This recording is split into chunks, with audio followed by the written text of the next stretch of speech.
Hi, welcome this evening. If you're watching us tonight, you're watching Missoula Community Access Television, and we're celebrating our 6th anniversary this month. 6 years of community programming, training, and facilities in downtown Missoula. My name is Mary Canty, and I'm Assistant Director at MCAT, and I'm here tonight to welcome you, the viewer, and the participating community producers, and all of our fans out there to listen in for the next few hours, take a look at the programming we have to offer. We have many award-winning shows we'll be showing tonight, and also talking to some of our visitors. One of our visitors tonight, to begin with, is our dear friend to us all, Betty Ammon, who works at Missoula Public Library. That's right. Welcome, Betty. Happy birthday, Mary. Thank you. That's what I told Randy the other day. I said, good morning and happy birthday. How does it feel to be 6 years old? It feels like I'm learning to walk, yeah. you know, and read and write and all the things down here. We're students down here, too. Maybe you can explain, I know you're with Missoula Public Library, you're Assistant Director there now. How have you used MCAT and how have you seen MCAT evolve? The library loves MCAT, and we extend a lot of our programs by using MCAT. We videotape programs that happen at the library. They run on the channel here. Many of them are in our video collection, and they check out to people, and so we get a lot of bang for our buck every time we do a program. And we do lots of library things that you all are nice enough to run during special event weeks like National Library Week and Banned Books Week. And we won an award last year. We won the Montana Library Association Media Award for a program that we produced in here about the right to read and the freedom to read. So it spreads our message because, like you, we operate on a really tiny budget, and so this is perfect for us. Mm-hmm. And can you tell me, just as far as your own work goes, I know you started out in Access in Idaho many years ago.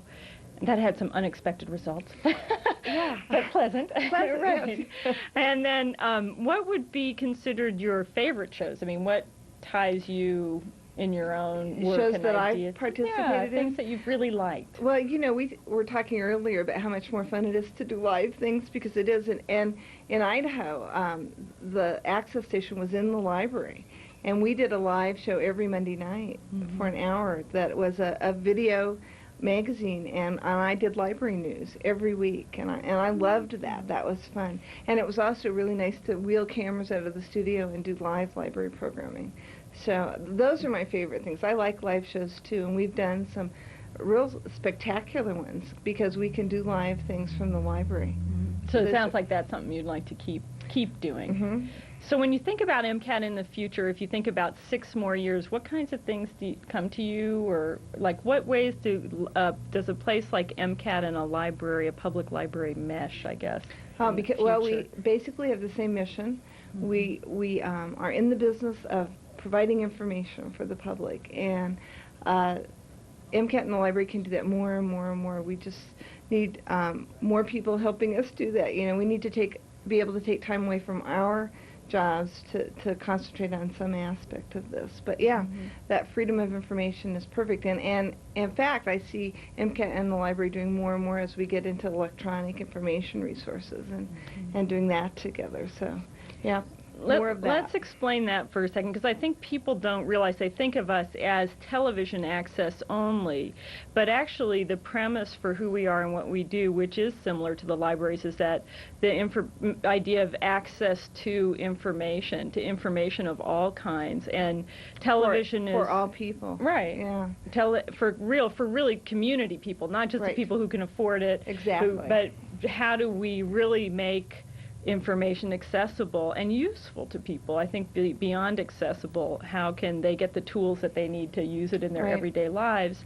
And they mentioned today in the paper, I saw that, you know, the internet is being used, they think, as a resource and for education, you know, that people they love to self-educate. And I think that, you know, the popularity of the library and the popularity of MCAT show how much people love to do that for themselves. And people are hungry for that kind of information. Yeah. I think Missoula's proven itself so much more able to use all of these services than any of us had ever dreamed of. You're right. So I would really, at some point I think we will all try to go ahead with public access to computer technology, maybe even to radio. We don't know yet. We don't want to limit ourselves. So I think now we're going to go ahead with and show a clip. It has won an award recently. The Mayor's Proclamation. Oh, the Mayor's Proclamation is first. This is Thank live you for TV. reminding me. Yes, that's what I'm here for, Mayor. I'm so glad you did. We had the honor of having the week of April 22nd, 1996 proclaimed as MCAT week by the Mayor of Missoula, the Honorable Dan Kemmis. And we're going to take a look at that now and drop in that clip. If you could wait just a few seconds until that clip is ready to go, you'll be hearing that as a rerun of a live event from April 22nd. Thanks, Betty, for being with us. Thanks, Mary. Happy birthday, MCAT.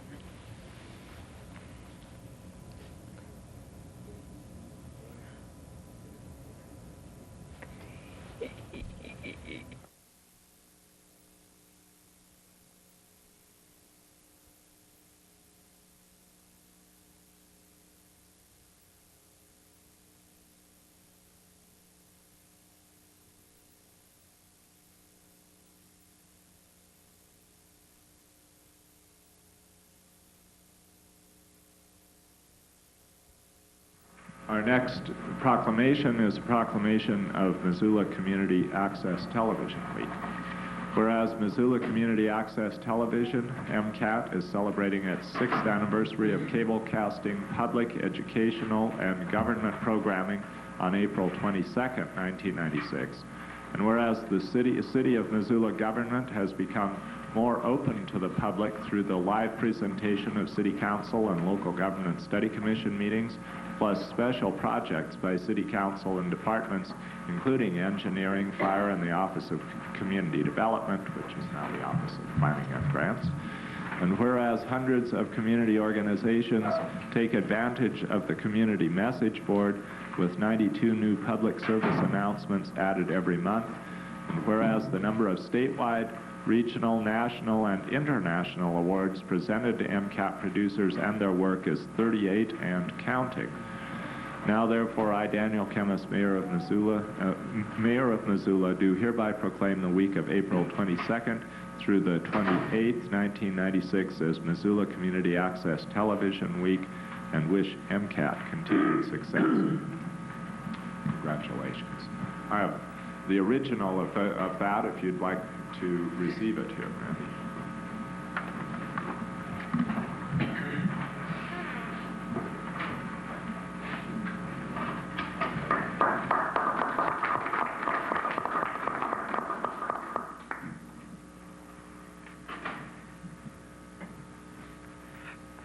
I'm Randy. I'm an executive director at MCAT, and thank you, Mayor, for this proclamation and the important role that you and the City of Missoula has played in the history of MCAT.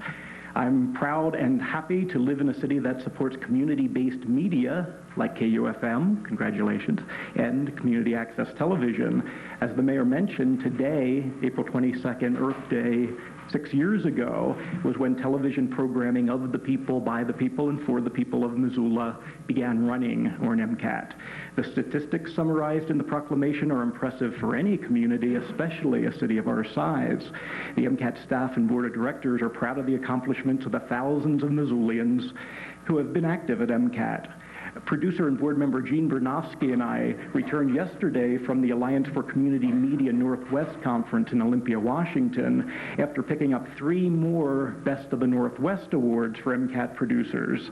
And those programs, real quickly, were the High School Hour, which is produced by Missoula County Public High School students working with our media artist Gwen Hoppy, Spontaneous Joan by Terry Jimerson, and Southbound by Doug Hawes Davis. Now, Southbound also picked up 2 awards in this year's International Wildlife Film Festival, as did a production by Drew Carr called Mining 7-Up Pete.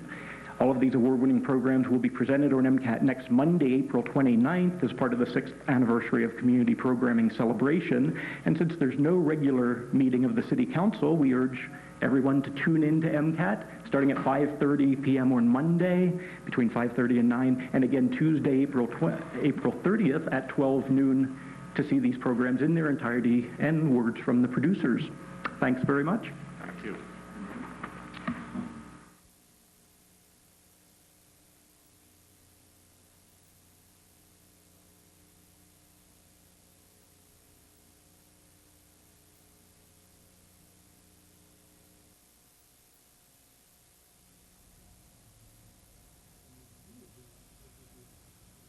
Hi, welcome back to MCAT. We're live in the studio this evening, April 29th, celebrating our 6th anniversary. And we have a lot of help this evening from some good folks on camera, and we have our executive director directing the show, and a lot of people involved in bringing this to you on a regular basis, including tonight. I'm here with Drew Carr. Drew is an MCAT producer who had the honor of winning an award for one of his shows from the International Wildlife Film Festival last month.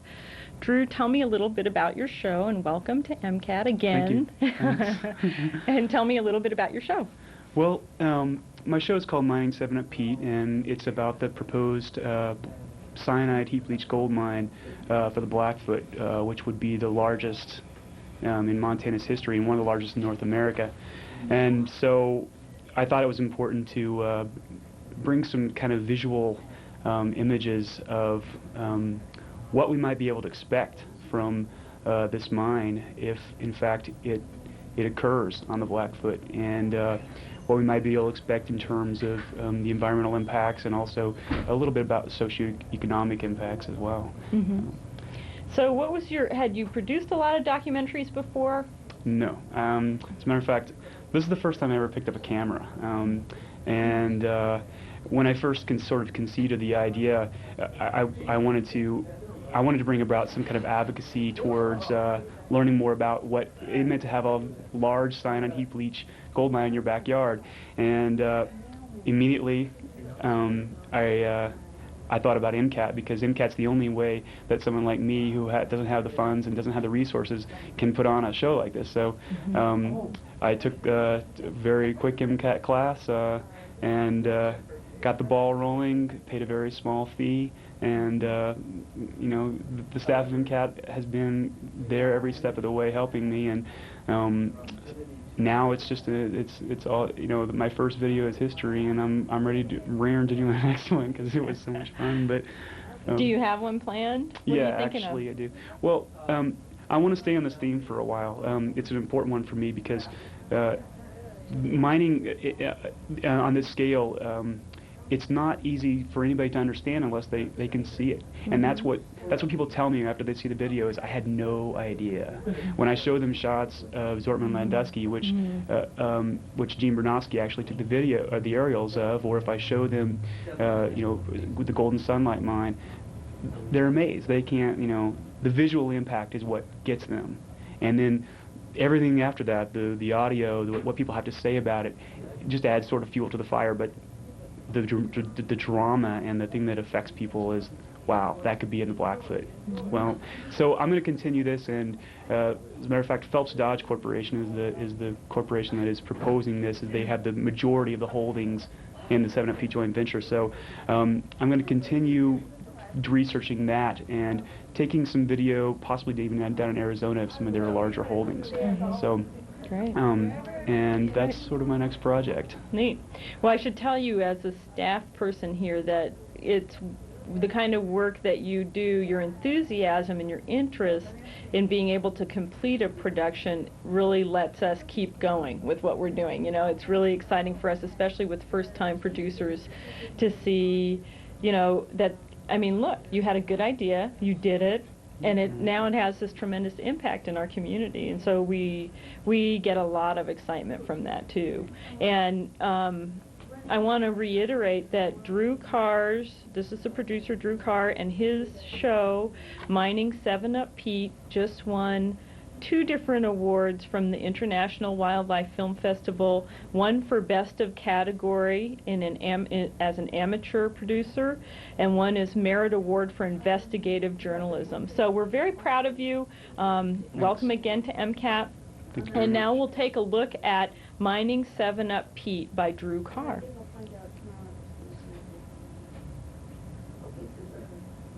And it takes us just a second here to get it on.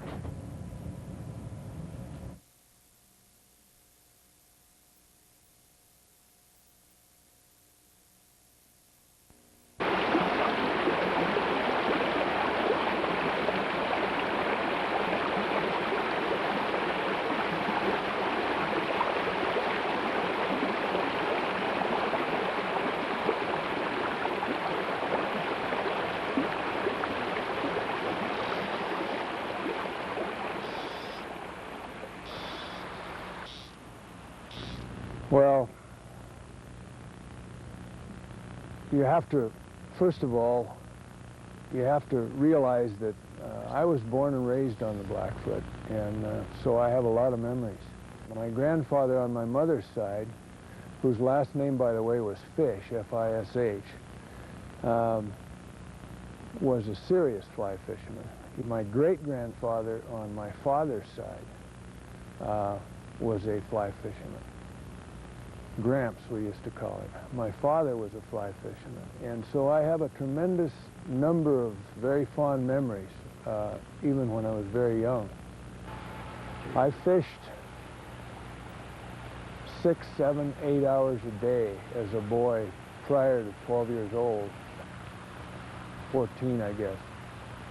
That's about all I did. I do odd jobs, you know, go earn a little money, but up until I was 14, I fished that river just about every day, all day long. And when I think about the river being destroyed, the potential of that, I get emotional.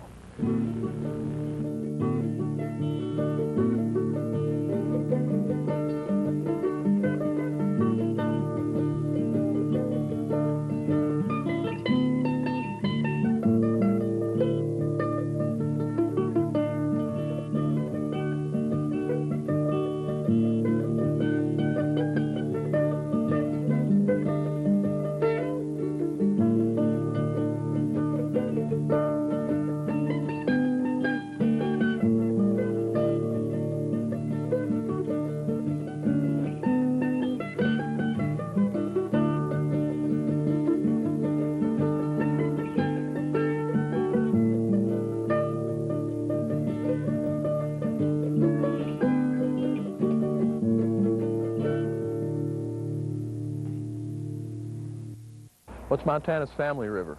That is, you can go up there any day in the summer and you see people, families from Great Falls, Helena, Missoula, from local communities up the Blackfoot, people of all different economic stripes, people of all different types of backgrounds, people all different recreational types, from kayakers to rafters to inner tubers to fly fishermen to bait fishermen.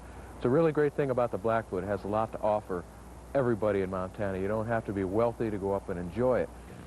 And there is no other stream that I know of in Montana, or not too many other streams in the world that have the diversity of fishing opportunities, of habitat, and scenery, and total experience that the Blackfoot can offer. It's a treasure. This Blackfoot River and its tributaries are our arteries and our veins. And that's what keeps life in the Blackfoot watershed going for all of us.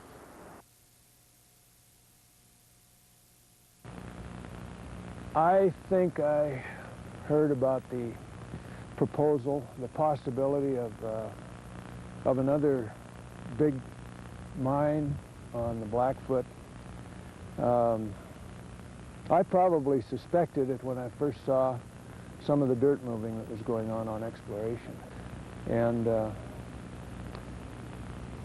I guess I got concerned right away. And then I started to hear rumors about Phelps Dodge and the fact that they were doing exploration for a possible large mine. Essentially, they want to take the McDonald's Meadow and reduce it to about 980 million tons of waste rock and gold-bearing ore. The mining process that they're going to use up at the McDonald deposit is a cyanide heap leaching process. The waste rock and gold-bearing ore is loaded onto heap leach pads, and a dilute solution of sodium cyanide will be applied to it. During the active life of this mine, 9.5 million pounds of sodium cyanide are going to be used every single year to leach this gold out of the rock. And where the 7-Up Peat joint venture is one of the biggest drainages in the upper Regis. It's right on the Landers Fork of the Blackfoot River. And in the top 30 miles, that's the biggest drainage. There will be 2 cyanide heap leach pads rising over 600 feet above the valley floor. Those will be left there in perpetuity. In addition, 2 waste rock piles will be left behind. Those waste rock piles will also be about 600 feet tall. The waste rock piles will cover nearly 900 acres of land up there, and it's just going to be a complete alteration of the landscape. Most importantly, though, we're going to be left behind with a big open pit. The pit that they're proposing to leave behind will be over a mile long, nearly a mile wide, and over 1,000 feet deep. 7-Up Peat joint venture is going to be one of the largest open pit gold mines in North America, okay? Overall, this thing's going to cover probably something like 5,500 acres of disturbance. That's the direct disturbance. That's not the off-site disturbance, which there will be, because off-site, there will be off-site wildlife, water, fishery, recreational, and social impacts. They'll stretch all the way down the Blackfoot Valley. What you hear from the big companies and Phelps Dodge directly is this is the highest in technology. This is the best that we know. We will not backfill our pit because it's not economically feasible. But we have all the information that you all need to know that this is going to be a safe gold mine. There will be, beyond a shadow of a doubt, no spills, no troubles. Well, there's a lot of things that can go wrong whenever you're disturbing large areas of land and piling up big heaps of rock and handling large quantities of some toxic material. There's a lot of things that can go wrong, and a lot of things have gone wrong at a lot of sites in Montana. The impacts on water are going to come from a whole bunch of sources. There will be the immediate on-site impacts at the mine. Guaranteed, I'd bet a year's salary, which isn't a lot, that there will be groundwater pollution. And the groundwater system around that mine is intricately connected to the river. And the groundwater pollution will come from leaks, guaranteed, of cyanide solution. This very caustic solution is stored in big ponds and is pumped up and trickled through the heap. And so the pond contains cyanide, the heap contains cyanide, the pipes that carry it contain the solution. So there's all these different things that contain cyanide, and any sort of break or leak from the structure that contains the solution could release it into the environment to infiltrate down to groundwater or to run off to surface water. We've lived in Pony since 1978. We came here to start our business, build a house, raise a family, live in a place where it was very clean and quiet. And we enjoyed doing that until 1989, when we had a cyanide vat leach mill proposal right above the location of our dream home. 6 years later, unfortunately, we've become the poster child for the bad practices of the mining industry. They're saying they're using state-of-the-art environmental protection technology. They're going to have a double-line cyanide, a heap leach pad. We feel very, very confident there's not going to be any surface water leaving the site. And then we've designed these systems so that there's not going to be any water leaking through the sites, and our ponds are set up so that we've got I guess redundancy or duplication, so that if we have a leak in one, we can shut it down, transfer water, and go ahead and repair it and get it going. The company told us that this apartment would not leak because they were using a double liner system. As soon as they began to use the mill the liner started to leak. And then shortly thereafter, they discovered cyanide in our well. Now that there is a leak, there is no way to contain it, and only by spending a lot of tax dollars can it even be fixed. The interesting thing about the cyanide technology that's in use today, the industry likes to promote it as a state-of-the-art technology, and what we've found to be more true is that it's experimental and untested. In our research in the state offices, we found that every single cyanide operation in the state has experienced fluid losses. They all leak. This operation in Pony is a tiny operation compared to Zortman Landusky and the proposed mining at Lincoln. There's just no way that they can stack that much material on a plastic sheet and expect it to keep its integrity. There are going to be leaks.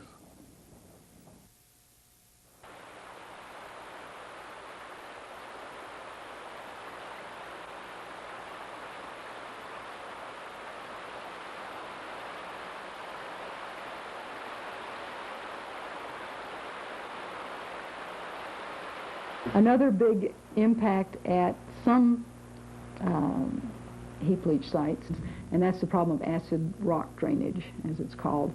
If the ore being mined, or if the waste rock that's over it contains sulfides, those sulfides, when exposed to oxygen and water, will form sulfuric acid.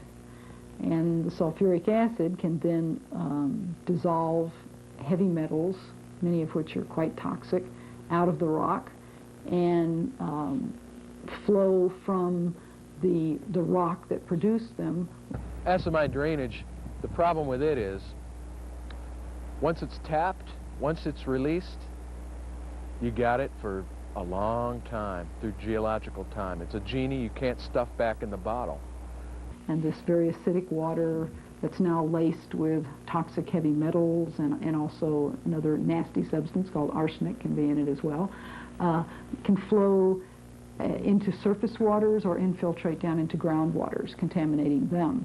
I'm saying that this particular deposit has, oh gosh, probably, I'm not sure, but well over 1,000 and maybe approaching 2,000, but well over 1,000 analyses that have been conducted of the rock chemistry, of how the rock chemistry operates under various conditions. The ore body itself is unique in the fact that it is heavily oxidized and it doesn't generate acid. It's very hard to predict, apparently, whether or not a site is going to have this acid rock drainage problem. Quite a few cyanide heap leach sites were not predicted to have an acid rock drainage problem, like the Zortman Landusky mine is a good example, and I think the Golden Sunlight's another. They were not expected to have acid rock drainage problems, but now they do have very bad acid rock drainage problems. We began experiencing problems with our water as far back as 1982 when the native trout were found floating in the different streams in this northern drainages of the Little Rocky Mountains. Virgil McConnell and Elder was at the time a police captain of our police force. And he turned these in to my father, Raymond Helgeson, who was the tribal judge at the time. These fish were sent away and examined, and they were found to contain quite a bit of heavy metals in them. That's what caused their demise. The acid itself is toxic. The heavy metals are simply directly toxic to aquatic life. Aquatic life is very, very sensitive to a lot of heavy metals like copper and lead and so on. and arsenic is also a concern. We done a preliminary blood test on about 15 people. Now, out of the 23 children that we tested, 15 of them had elevated lead levels. 4 of them out of that 15 was high enough to concern a doctor to begin shots and clean them up. So what did they do with that information? We gave it to Hillary Clinton 2 years ago, and I'll get back to you. She never did.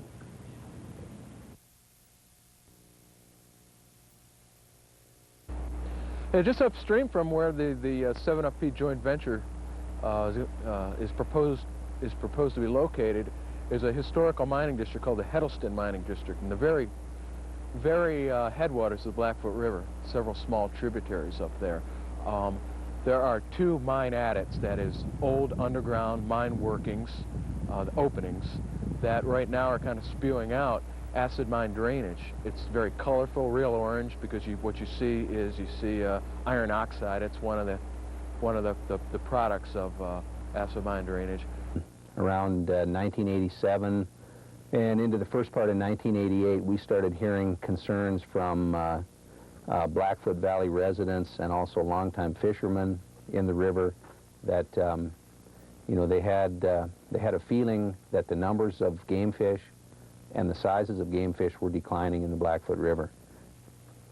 We determined that inputs of mine drainage into the headwaters of the Blackfoot River were the most acute water quality problems in the watershed.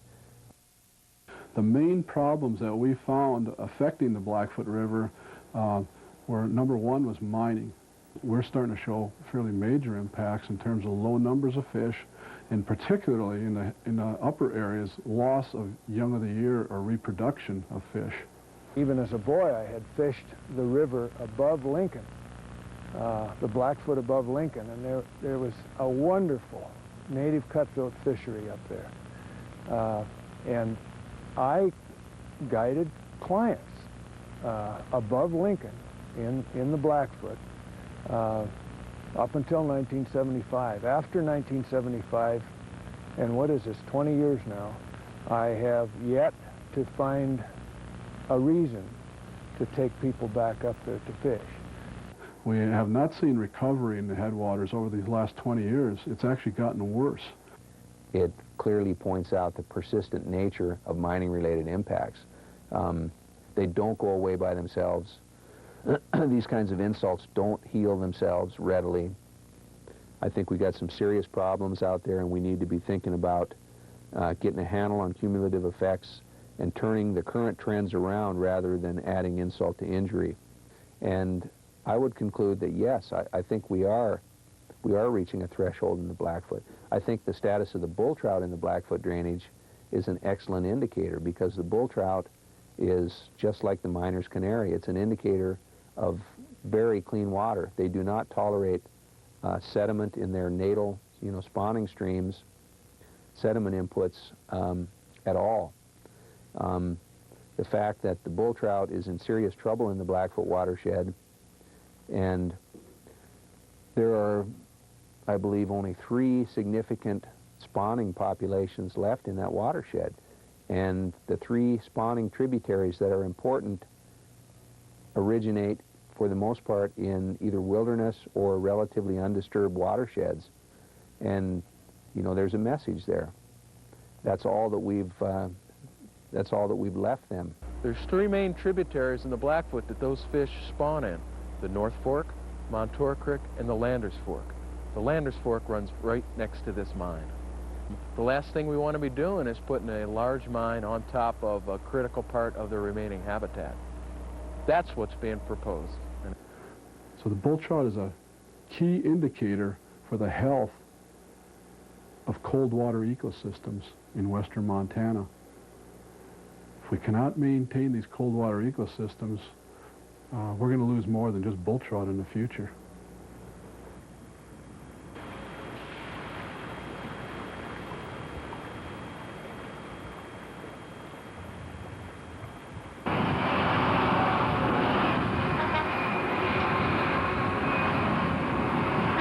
In a recent response to an environmental report card given to the governor, Governor Roscoe said that permitting of mines is not a political issue, it's a scientific issue, and the law prevents him from being involved in that.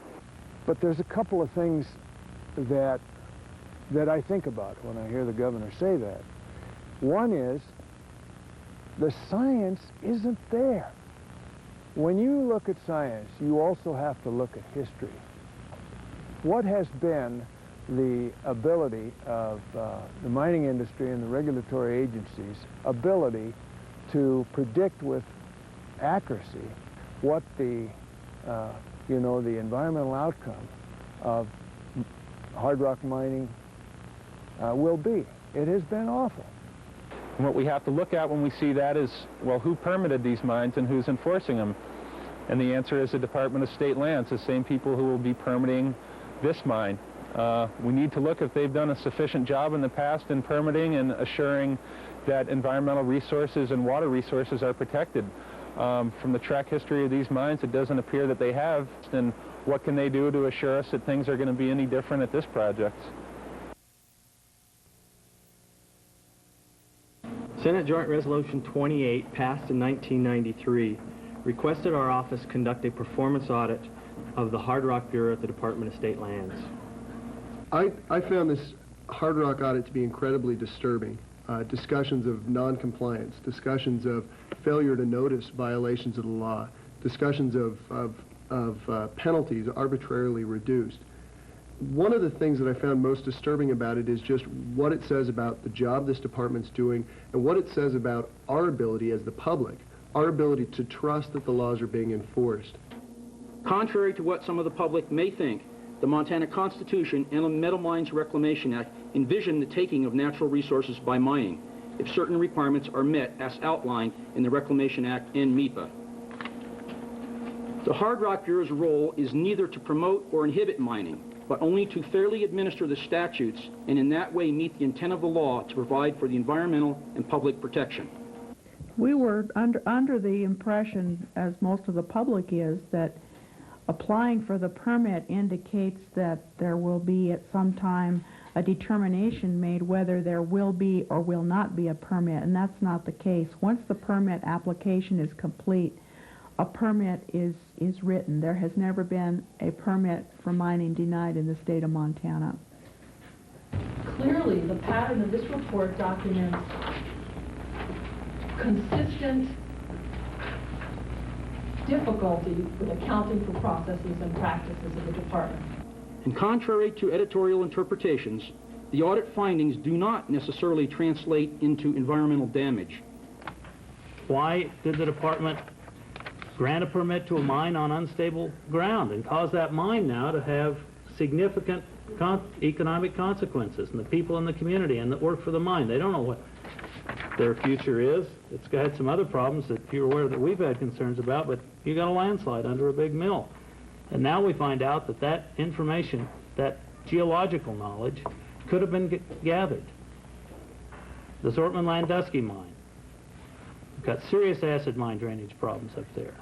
The environmental community and citizens living in that area brought that to the attention of the department and the company. We said, violations being ignored, big problems. The department's response was everything's okay. But then, wouldn't you know, 3 months later, acid and metals found in mine discharge, and now a big lawsuit's going on against that company. And I guess what I can say is I'm not going to talk about other properties. I'll tell you about our property. Our property has had extensive studies done on it. Those are public. They're being reviewed by the state. I'm sure, I can guarantee you, that they're being reviewed by the agencies in light of everything else that has happened in the state. And I know that because of the questions that we receive from the agencies. They're very sensitive to problems that have gone wrong elsewhere, predictions that have been off elsewhere. Some preliminary soil tests we've done, and water tests that we've done, lead is pretty damn high in it. And no one, and I mean no one, the regulating agencies seem to show any concern with it.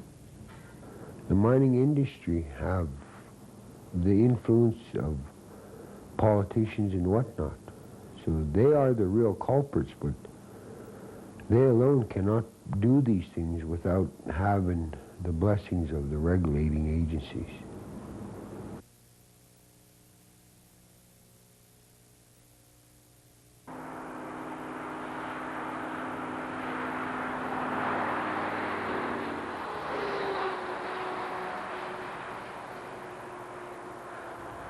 They first talk about Lincoln and where it is in regards to the Continental Divide. It's a sleepy little high mountain town on the west side of the Continental Divide. Its economic sources are mining, timber, and recreation. And they always say mining, timber, and recreation. But there again, the stable, one of the three, is the recreation. And historically, it always has been. These boom and bust situations, and I've lived through 2 or 3 of them, have been with timber and with mining. If the mine goes in,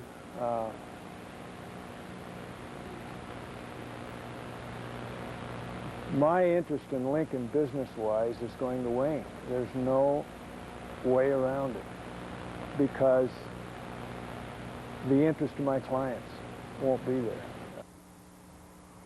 The history of Lincoln that has sustained us, that has paid our bills, that has been there year after year after year, that hasn't been any false hope, has been the recreationalists. That can work for us forever economically, not just for 20 years. And the money stays in Montana. It doesn't go out to some corporate coffers, either out of state or out of country. So this project is basically a 25-year project? Yeah. So after 25 Beginning to years, end. what do the people of Lincoln do, when you pack up and move on? Well, what did the people of Lincoln do? First of all, we would anticipate, from at least the studies and whatnot that we've looked at, is the majority of the people are going to live not in Lincoln, but in other places. That's just, there's not a whole lot of people in Lincoln to start with. But that particular potential impact is part of what we looked at during the Hard Rock impact planning process. And there are funds, of course. I know a lot of the local people are concerned, and rightly so, about what happens to local infrastructure. I don't want my taxes to increase and things like that. And those are all great, good points, and you're right on of the concerns. In spite of what they might like us to believe, I don't think that they really care what the long-term impacts of to Montana are of this mine. The big mining companies, board of directors, and their CEOs, I know what's driving them. It's the dollar, and it's the dollar soon. Why is everything for sale to the highest bidder? Is that the only value things have, is how much money it costs? I think their clean air and water is worth more than any gold bauble that we would wear. Most of the gold processed in the world today is turned into coins and jewelry. I think as a society, we're going to reach the point that we're not willing to pay the price of gold.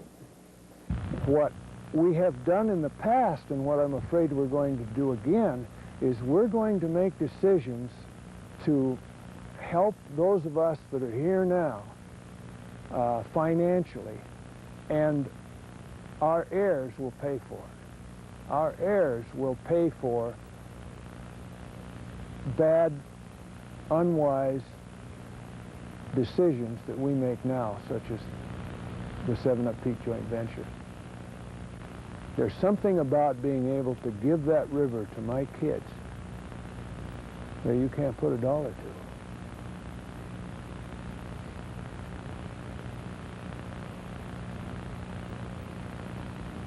You know, we can't do anything about what's already happened except to tell our story and let other people know, hey, could be your town. Right. It's coming your way, people in the Blackfoot.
Hi, and welcome back to the MCAT studio, where we're cablecasting live this evening, April 29th. It's a celebration of our 6th anniversary, and we're here with some special guests tonight. We have, on my left, Keith Andrew Leathers, born April 7th, 1996. The Easter Bunny brought him.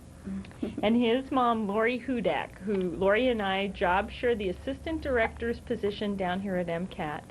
And on my right, it'll take us a little second to get over there, we have Terry Jimerson, and we're going to be talking to Terry in just a few minutes about a couple of his shows that have garnered some recognition, and also just about some of his techniques. But first, let's talk to Keith for just a second. Let's take a look at what Keith is wearing this evening. He's wearing the world's smallest, teeniest, tiniest MCAT t-shirt. He's the littlest model we've ever had. We want to point out that right next to Keith are some in sizes just a little bit larger, always for sale down here at MCAT. We'd be welcome to show you those t-shirts in just a few minutes. Lori, what do you think about Keith's video future? I don't. He has no video future yet, but he could possibly, yes, since his dad and his mom are both in video. He hasn't actually held a camera yet, but he's working on it. And tell us, what is his dad's video known for? Beer talk. And his mom's video? what have you done in video? I've done a couple documentaries, the latest called Bella Vista, and Keith was not there to help out, but he made it very rough at the beginning. he was not out to help out, but... Well, for all of you who've called and asked, Lori and Baby really look good, and we're really honored to have them come tonight. It's been a real pleasure for all of us. A good reminder where we all came from, how far we've come, how much promise there is for us all. And maybe So- Keith will like to be on camera instead of behind camera. It's hard to say. I know. Not easy for Mom, but we appreciate It might it, be Lori. easy for baby. We really appreciate it. So, thanks for coming. Sure. Now, Terry, you Yes. tell us what, I think we're going to look at a little bit of your work tonight. What work are we going to look at? Let me grab this microphone, actually, because this has been... I'm not sure. Thanks. Possibly Spontaneous Joan. Mm-hmm. It's a half-hour-long piece that I did that's kind of a video short story. It's my impression or my modern version of Joan of Arc. And I worked together with another young woman here in town, Molly Huffman. We collaborated on the piece right from the very beginning because we wanted to do something together. So it's a collaborative piece, and we're really tickled with the way it turned out, and we're really tickled too that we got an Excellence Award from the Best of the Northwest a couple of weeks ago. What category was that? In video as art, or art video. Is that your main interest area in production here at MCAT? Or? I have done way more things with regard to nonprofit things and also with documentary kind of things, both of artists, of people, and groups and things like that. But I was really interested in trying to do an original short story kind of a piece. I've, for years, been very taken with short movies and short videos, and I just think that they're a powerful medium that you never see much anymore. There are things on TV that are half-hour long, but they're not usually a half-hour story of some kind. It's with you know, some specific intent, and especially you don't see many that are different, you know, with a real different story and a different approach. So tell me, how does your work here fit into the bigger context of television? And I know that's a huge question, and it doesn't have to be. I'm not looking for a huge answer, but I'm just wondering about your work is unusual and actually, to me, crosses some of the lines between television and film. And, you know, I know you're interested in animation as well. How do you see your work here at MCAT fitting into the larger television picture? I guess commercial television I see is quite limited, or limiting, not limiting I guess as much as limited by commercial ventures and the whole thing of money. And yet if I could, I suppose I would do something on film, but I don't have the money, and I don't particularly want to spend all my time raising money and trying to go after money so that I can do something. And here, with just a camera that I got, a second-hand camera, and I guess I was partly inspired too by a video that a man shot on a Pixel camera a number of years ago. A Pixel camera is just one of these little toy cameras that shoot in black and white, and I think the film was 3 minutes, each cassette was like 3 minutes long or something like that on this little Pixel camera. And he just did this marvelous thing called Glass Jaw. And it was just terribly powerful. And I think that inspired me to try and take this kind of a step and just say, go for it with what you've got and what we've got here at MCAT that's available, and just see how good you can do at producing something that would be just a little bit more edgy, a little bit more interesting. Has more audio work in it. Yeah. You know, which is interesting to me, how much audio focus there is in Spontaneous Joan. And actually, I see your own work, because I've been here this time developing from your Athol Frumpley series, which was idea comic-based almost. And now I see this whole blending of like, this is a craft kind of a thing. You know, that there's so many different pieces of it that you can weave in so many different ways. And just the audio work in Spontaneous Joan takes my whole sensory perception of it kind of to adds another level to it, another layer.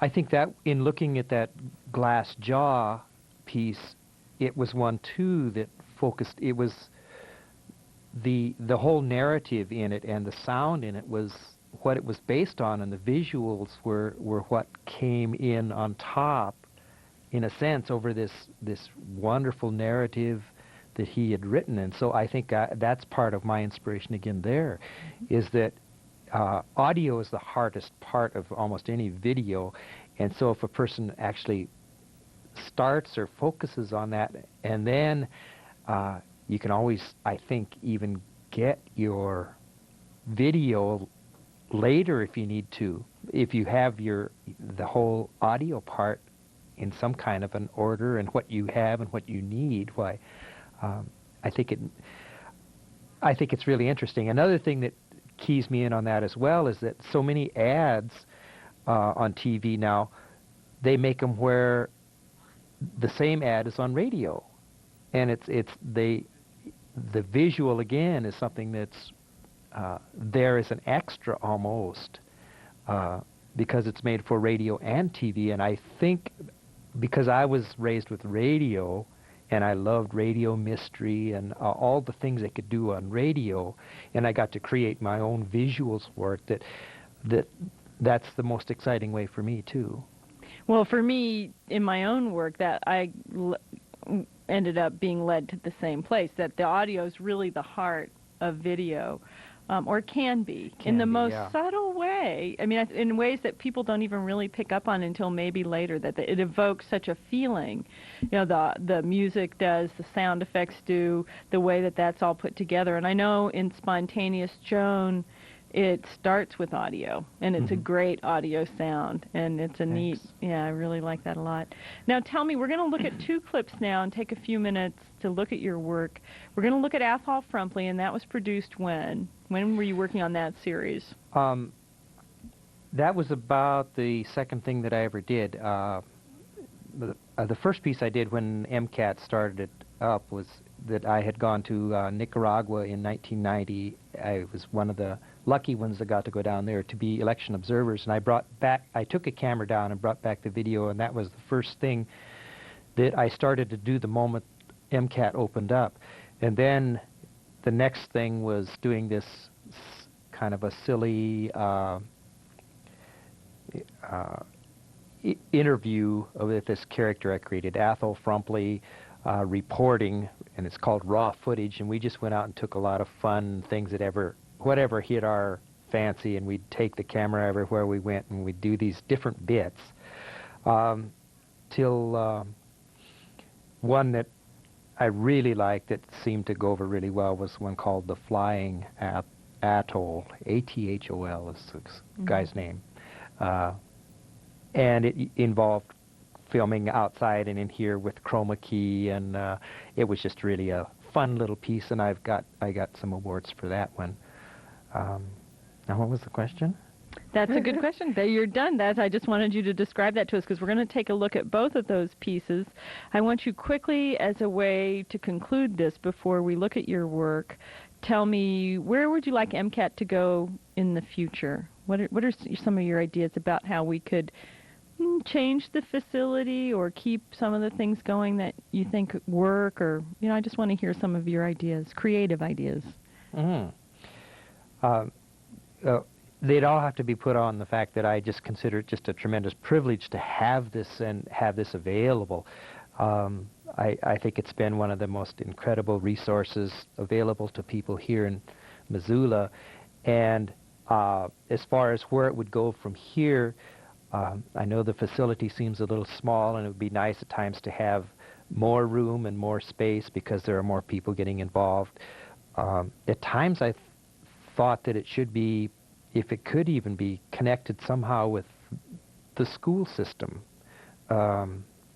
Like if there was ever a school that became empty, that this could take over and be involved with with the community from that kind of a perspective where it might even be part of adult education, communications, all of these kind of things. I'd like to see getting some newer equipment. Where the stuff that we have, a lot of it has been used so much, and it's hard to get things that look like you want them to look. That if we had a little, computerized thing, it might be nice. If we had, just things like that. But still, the most important thing, in spite of it all, is the fact that it's people from our community that are here and doing it, and that should even overshadow the fact of us having good or not so good equipment or whatever. Just the important thing is to get people and keep people here using this facility for what they have to say. Well, it's really powerful for us as staff to work with producers like yourself, and also we just want to tell you we're really proud of you and congratulations. I'm proud of you guys for your award-winning work. And we'll take a look at that now. We're going to look at Athol Frumpley, or Athol Frumpley, I should say. Athol, right. That's what it's evolved to anyway. Yeah. And Spontaneous Joan, which is one of Terry Jimerson's latest works.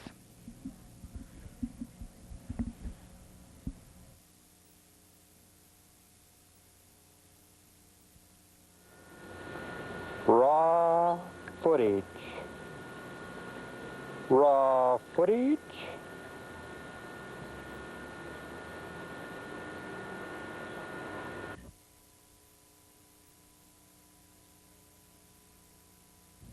Athol Frumpley here reporting again.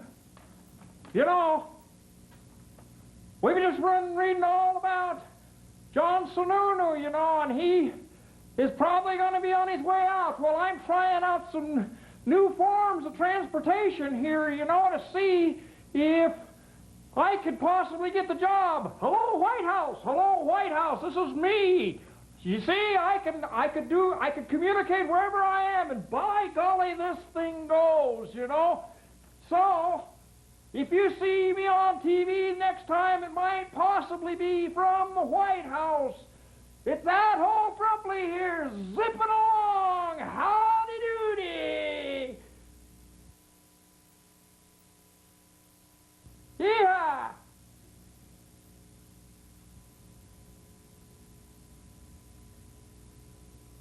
Athol Frumpley here again in my big red flyer. By golly, this thing even gets clear off the ground. Look at this go. Here I am. In another form of transportation, John Sununu is up to his neck in trouble now. If I can't make it on my other super flying machine, I always got my red flyer. Hello, President Bush?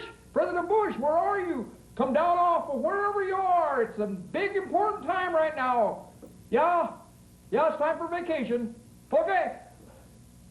Yeah, I think I got the job. Athol Frumpley here. Good day. Ha-hoo! Ha-hoo!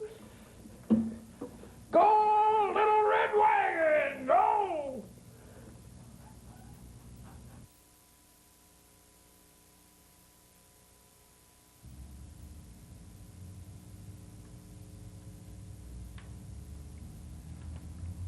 Athol Frumpley here again reporting.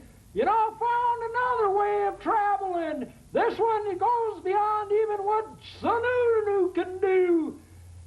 So I'm just waiting around here for a phone call from, well, speaking of the devil, I think my phone's ringing. Hello, who is this? The White House? What do you want? Would I? Sure, that's what I've been waiting for a long time. I'll see you in a little bit. Goodbye. Hey, they want me in the White House. Can't you just see it now? Another Athol in the White House. Goodbye, suckers. Ha ha ha!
Dear Diary, I knew the moment my eyes flew open this morning that today was going to be something spectacular.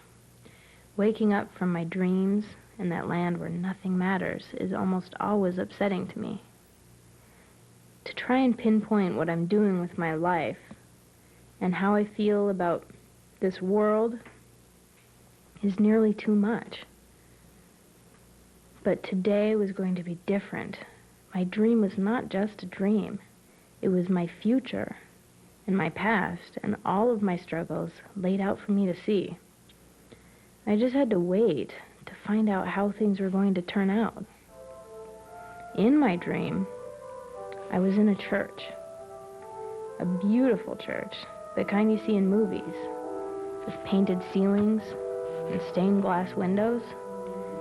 Light was streaming in through the windows, and an organ was playing beautiful music, and I was walking and flying, and my eyes were spinning around. I caught a glimpse of a statue of the Virgin standing above me. She started to speak to me. She said something like, "Feel it burn. Can you feel it burning inside? Is it bad? Is it good? Try to feel it burn." Her words were so profound. And then, like a light wisp of smoke, I floated around the church, feeling drugged and lifted as though I knew the truth, and nothing else mattered. And then, I drifted through the church doors like a sheer scarf, and all through town, until I disappeared into nothing.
Breakfast as usual was trying. My family doesn't understand me, and they don't realize what's going on inside me.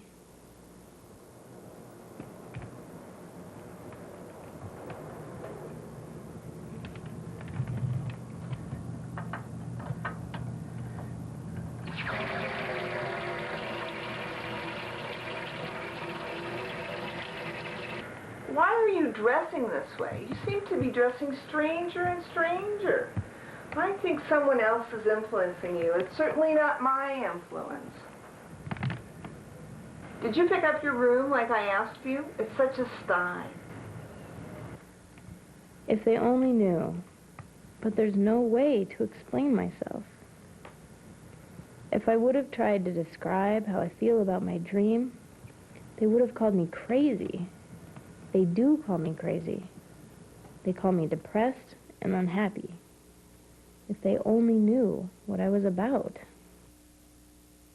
I ran into one of my teachers today. Of course, I was hoping he'd just walk on by. Hey, Joan, wait a minute. Hey, I'm glad I bopped into you. I barely recognized you, though, with the new do. Decided to go blonde, I see. Well, are you having more fun? You know, I found your research paper the other day, the one you wrote on the Salem witchcraft trials. That was absolutely brilliant insight. A+ paper. You know, I could hardly believe that you wrote it. It reminded me of the kind of paper that your sister Beth always used to write for me. I don't think I ever had a more brilliant student than Beth. A real A+ effort, though, Joan. Your paper made me realize that you could be just as good if you'd only get down to business. I'm serious. I mean, weirdo. I mean, it's fine to be a romantic dreamer if you just put some solid foundations underneath those castles that you're always building up there in the clouds. Come on down to Earth, Joan. Join the human race. I can't imagine what you were thinking when you thought you could miss final week for a trip to Mexico. I don't know. Was the sunburn worth the D on your report card? All those D's, Joan, they don't mount up to anything other than maybe diploma, and that's just one step above dropout. Hell, your description of the Mexican desert, that was A+ work. That was top rate. That was Hemingway. So I know you can do something besides doodle all over your exams. You could really amount to something, Joan. You could really, really become someone if you would just quit knocking your head with the system. The system, Joan, the system is a heck of a lot bigger than both of us. You've got another thing coming. If you think that they're going to give one iota about a rebel without a cause dropping out, bite the bullet, Joan. It's baptism by fire. If you're not going to play the game, if you're not going to play the role or jump through the hoop, there's a million other actors out there waiting in the wings who will. Learn to compromise a bit. That's my advice. Just learn to compromise a bit. Just a tiny tinge of pain right now is nothing, Joan, compared to hell on the street. You've seen those educated losers over there standing on the corner. You've seen how drug out they are. You better get your act together. Otherwise, you're not going to spend your time doing much of anything but bumming the light from those clowns. By the way, drop by and pick up that paper, why don't you?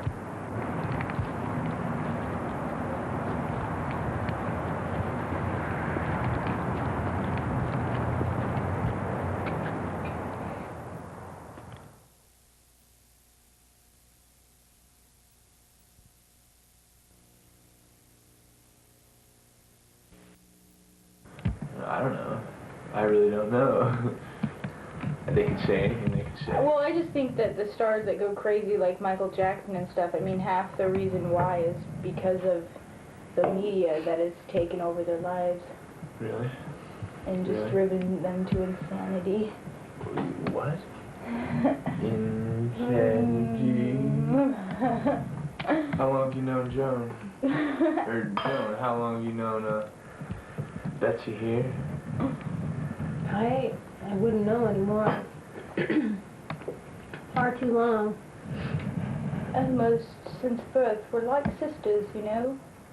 I get so aggravated that these people whom I title as my friends don't give a damn about what I think. What is that?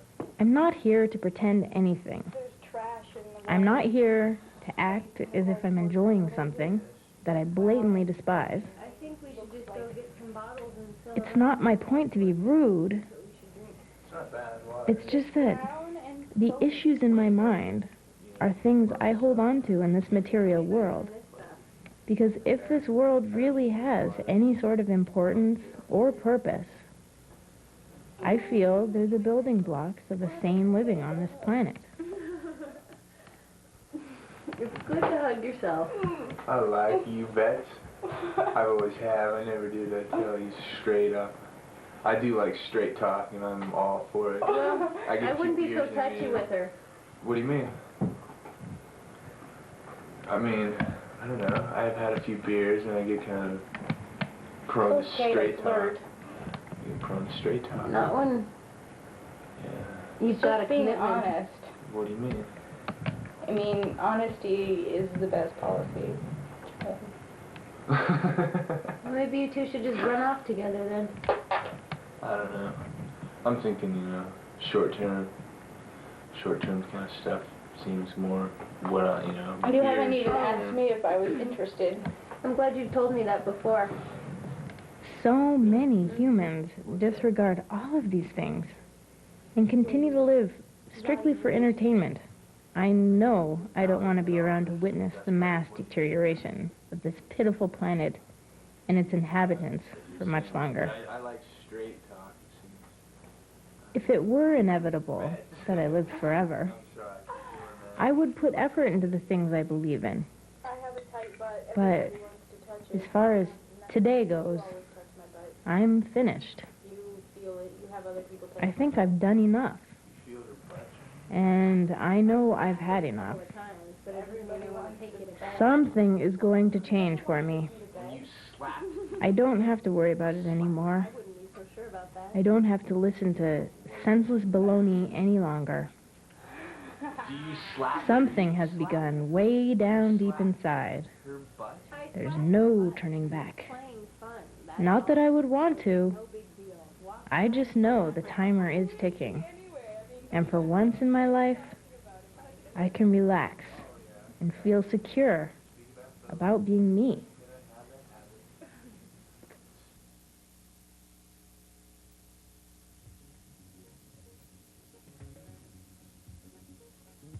Wow, man, this day seems so surreal. I mean, like, how come I feel like I'm so special? Why does she feel so special today? Is it her birthday? Or maybe she won the lottery? Well, to me, she looked kind of lonely and sad, maybe. I don't know. Not like it's her birthday or anything. No, she looks as though all of her worries and problems have just been removed from her pitiful, everlasting life. Yes! Everlasting! To never die, keep on keeping on. Oh, it would be horrible. Death and dirt and worms. Passion, religion, life. All sewn into the blanket of my mind orgasm. I can feel the after molecules dripping over my ears and through my blood. A thick needle threading each tiny insanity speck in and out of my enlarged pores. A gripping hold on a mothering feeling, pounding soft envy of eternity. Fluffy frustration of song embryos sliding from captive, filthy uterus. Dropping, dripping, life, love. What else is there? For a small bit of time in my seriously dreadful life, I sought after this little pickle jar that would work so well for a froggy hospital. Ah, but mammies and pappies come them take my frog to the bad place where they stick 'em in the dirt to grow a beautiful velvety purple rose, of which my lover picked for me on the same day he drove up with my car. You fools! Don't you know the real stuff's going down? Yep. It's gonna like to take you too. Don't worry. It won't pass you up, pretty thing. Big Daddy's keys are jingling, and he's got a pretty kitten for his little darling. Mary was a virgin, pure, innocent, and gave birth to a magical being. A monster of power and explosion, but innocent as well. Calm, cool, careful. Kick-ass, Mary, Mother of God. Are you gonna light the match, or will it be yours truly? Nah, no way. What the hell is this all about? Why am I dwelling on this dream? 'Cause it's a sign. Yeah, that's why. Don't knock the lady's intuition, girlie. Not such a good idea. Oh, but you thinking you're in trouble, eh? Just relax and let the mother show the steps to the yoga of life. Mamacita.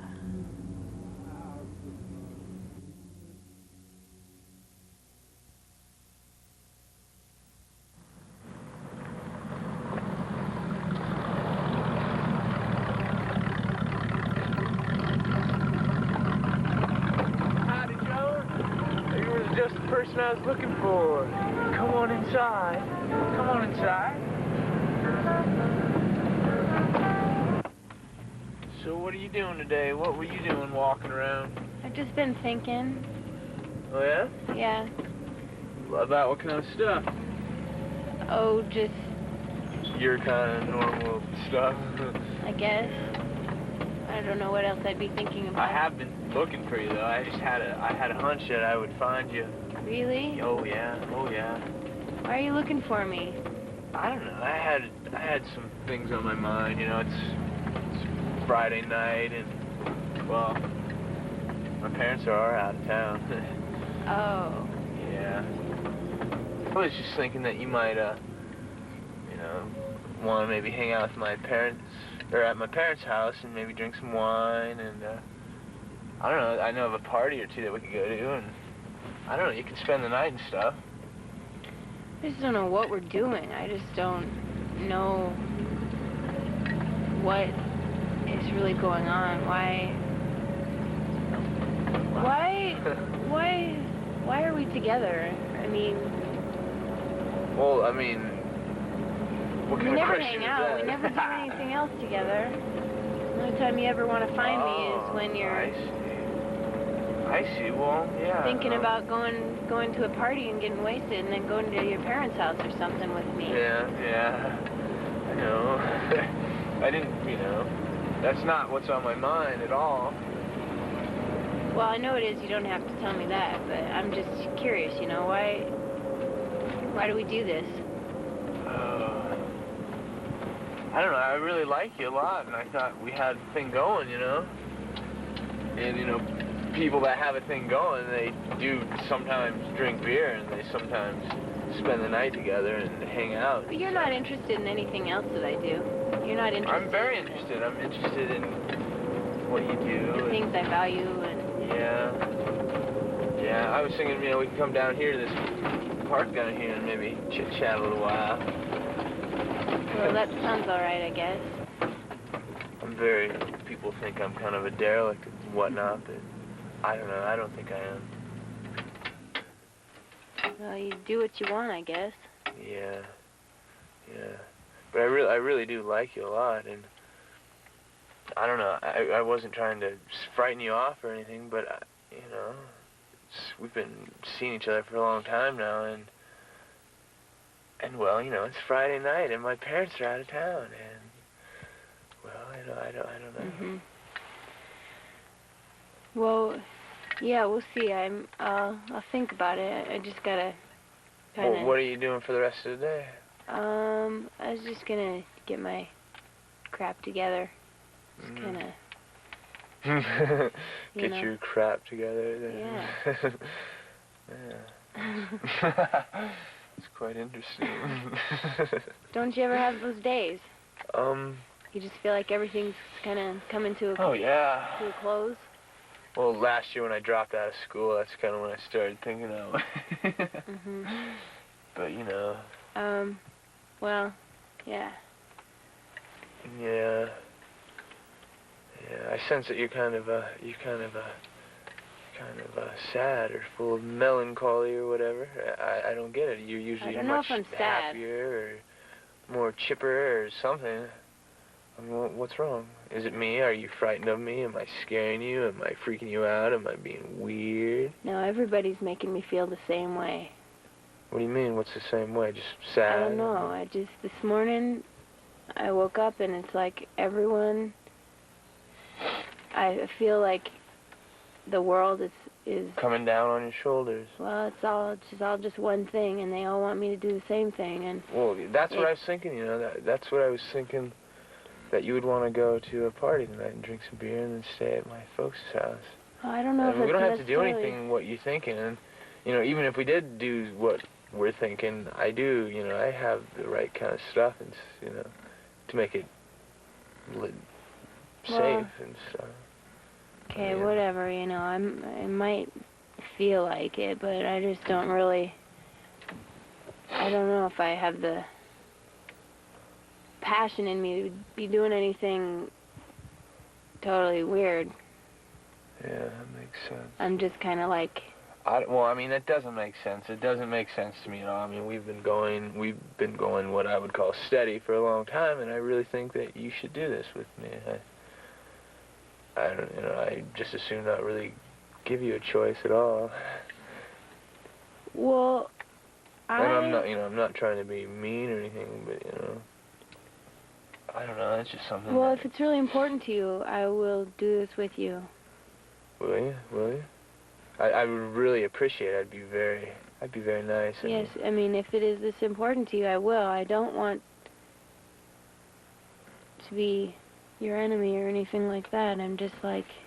I mean, it would be good. It would be a good things. time. I would, it wouldn't be a bad time at all. I could make dinner. We could drink wine and stuff like that. But, yeah. All right, that might be okay. Oh.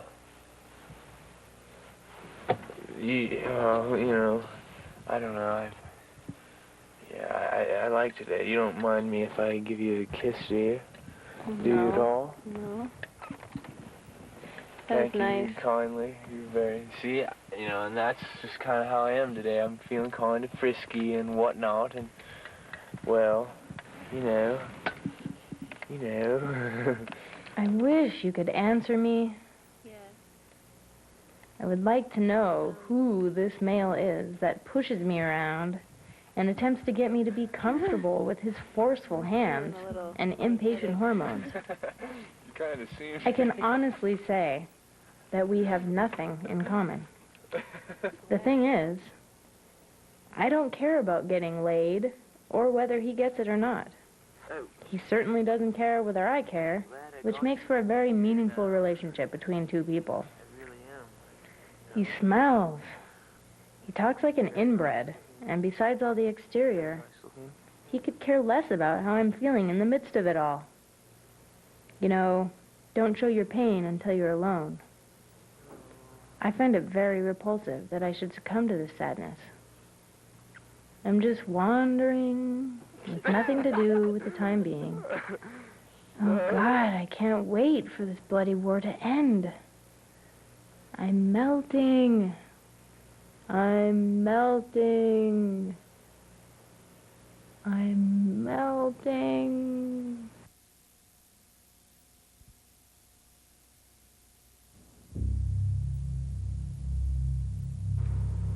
Man, how did I ever get to this point? I just don't understand why I'm so far from my mother. Why can't she understand me?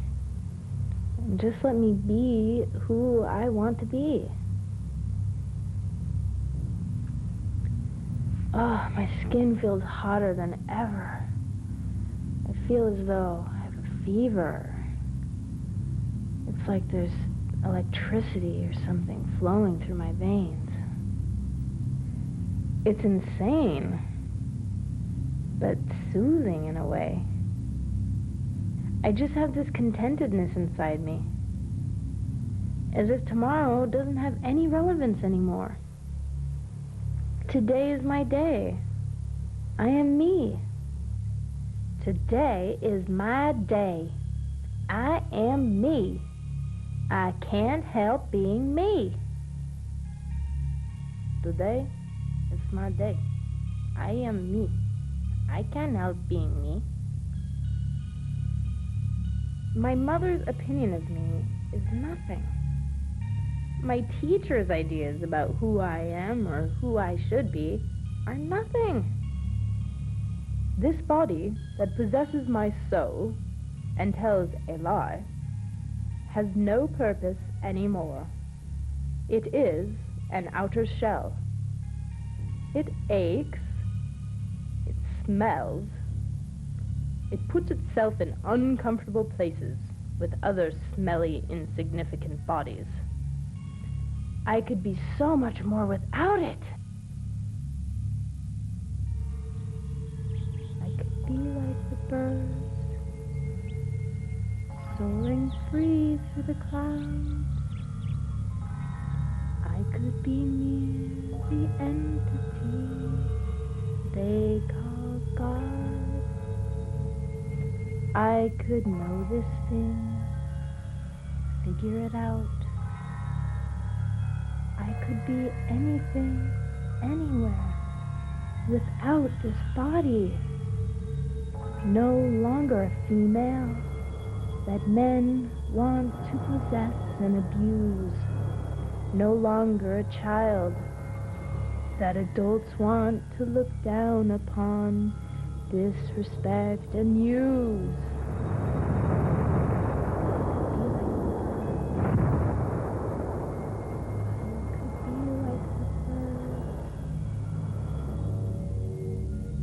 I could be like the birds.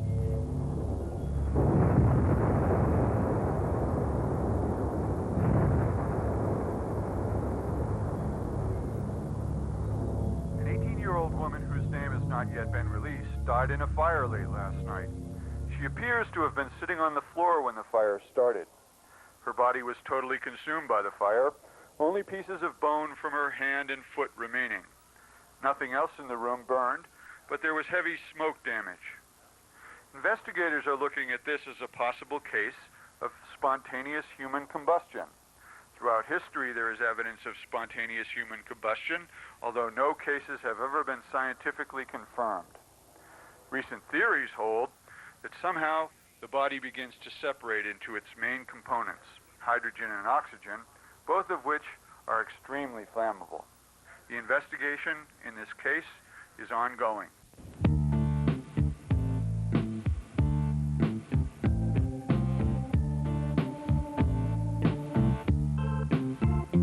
When I do what I do and my dreams won't come true, how can I keep it all inside? Fire within me burns like a fever, exposing what I try to hide. When I feel what I feel, and that's all that's really real, how can I pretend it ain't me? When I want to let go and let the world know, I don't care that I'm gonna get burned. So I stand on the pyre and scream at the devils, you can't have my soul. In a wild raging fire, I will be an ember that burns till your blood runs cold. When self-immolation pricks the conscience of a nation, people ask, what did I do wrong? I could jump from a bridge, put a gun to my head, but the lesson wouldn't last too long. We could ride the white horses into battle with the forces, like Joan of Arc in days gone by, and die like a martyr for the cause that we care for. Let the flames bid us our goodbye. So I stand on the fire and scream at the devil, you can't have my soul. In a wild raging fire, I will be an ember that burns till your blood runs cold. So I stand on the fire and scream at the devils, you can't have my soul. In a wild raging fire, I will be an ember that burns till your blood runs cold.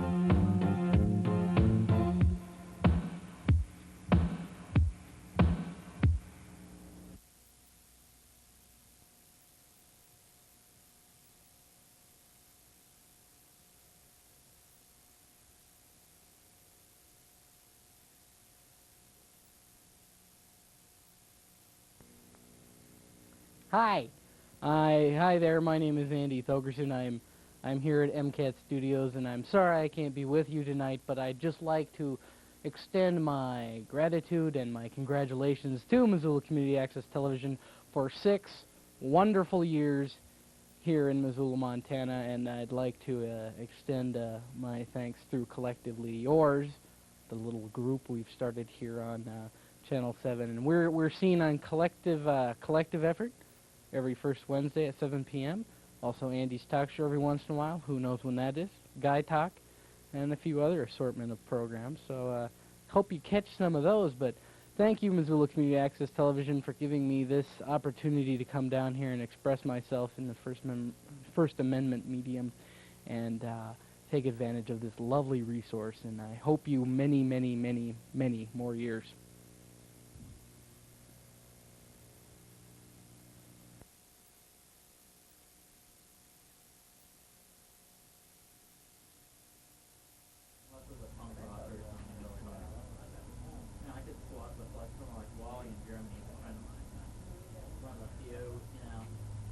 Hi, and welcome back to our on-air celebration of MCAT's 6th anniversary.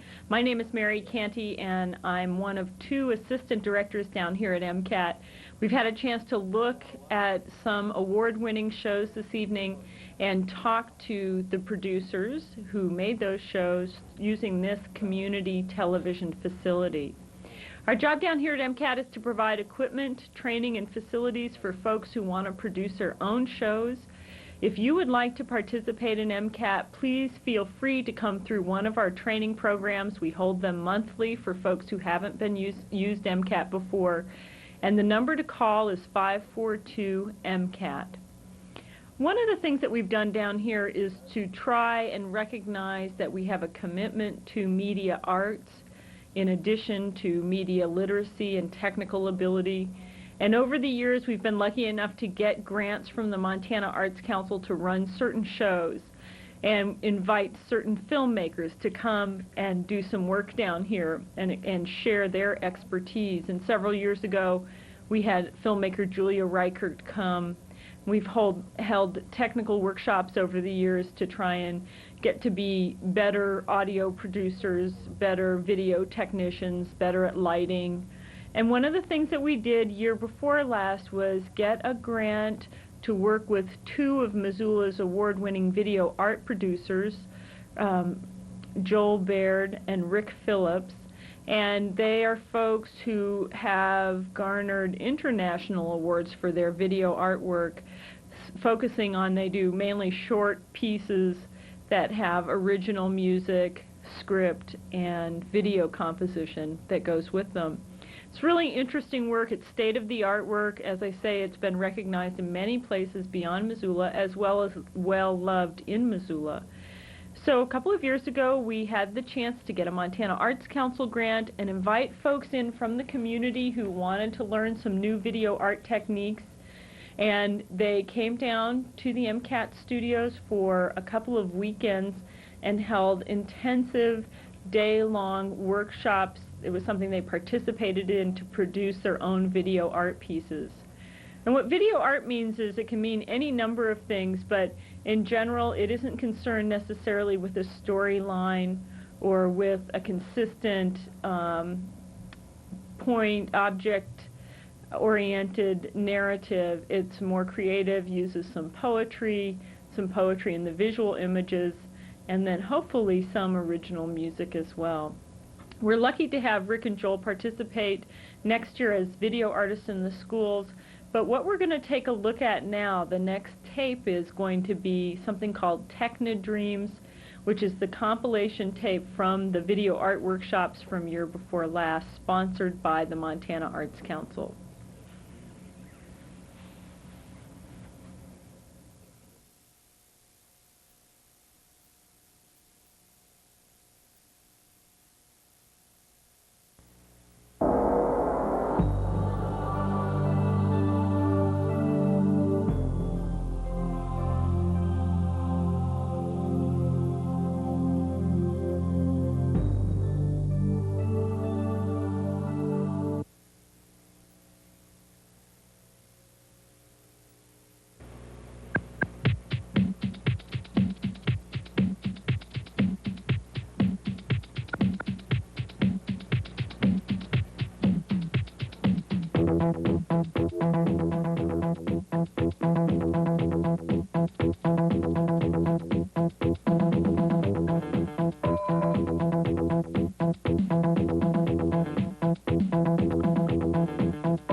can I keep it all inside?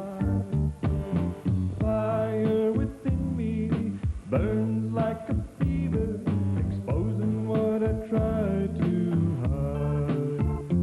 When I feel what I feel, and that's all that's really real, how can I pretend it ain't me?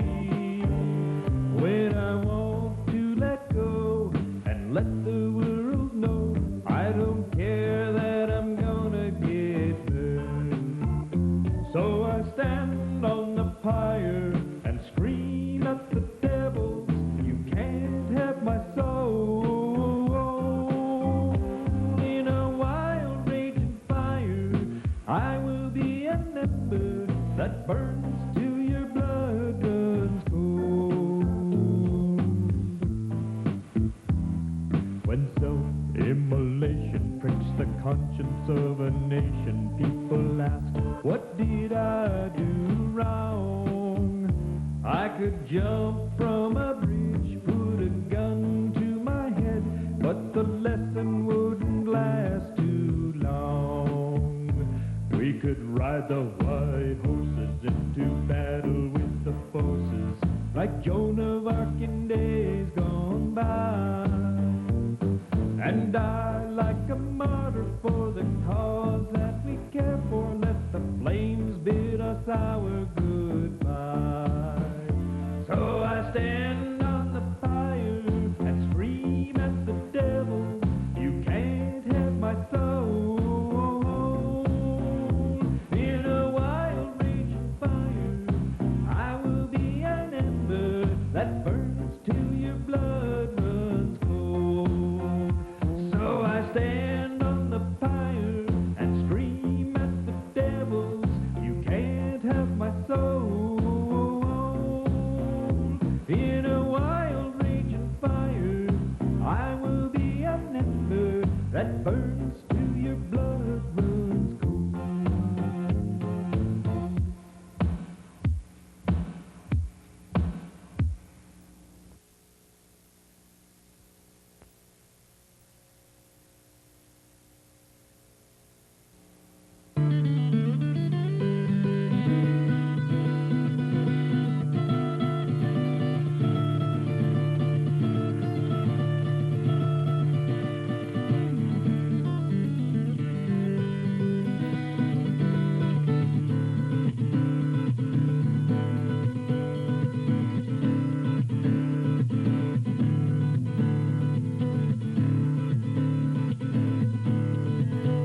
das nun alle deutschen Stämme zusammengefasst hat, das sie zusammenfügte zu einer Einheit und für das wir nun einzutreten entschlossen sind bis zum letzten Hauch. Dieses Deutschland, der deutschen Volksgemeinschaft aller deutschen Stämme, das Großdeutsche Reich, sieg heil! Sieg heil!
how we Americans love beef. When it's cold and rainy outside, what I want is boiled beef. The best boiled beef I ever ate was at the Ukrainian restaurant in the Ukrainian National Home on the Lower East Side of Manhattan. The meat is not expensive, and this process makes the meat so rich that your guests will eat a sensible amount, and they will savor that. Tenderize the meat with a wooden or flat metal meat pounder. I've even used a short piece of 2x4. 2 cloves garlic, crushed. Salt and pepper to taste. Fever love beef, fever love beef, fever love beef, fever love beef.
Hi, and welcome back to MCAT's 6th anniversary celebration.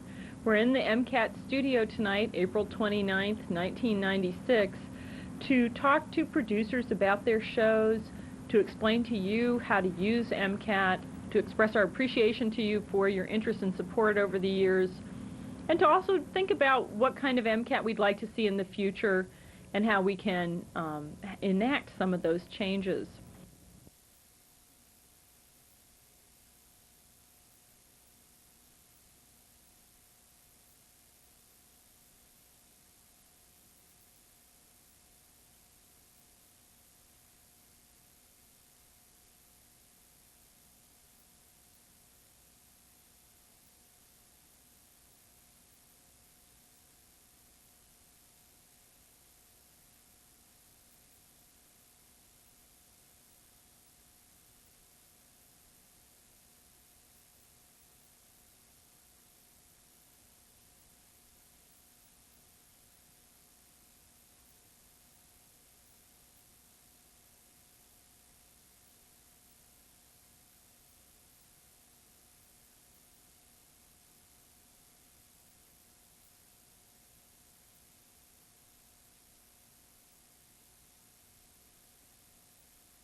One of the things I wanted to point out, a couple of things to you.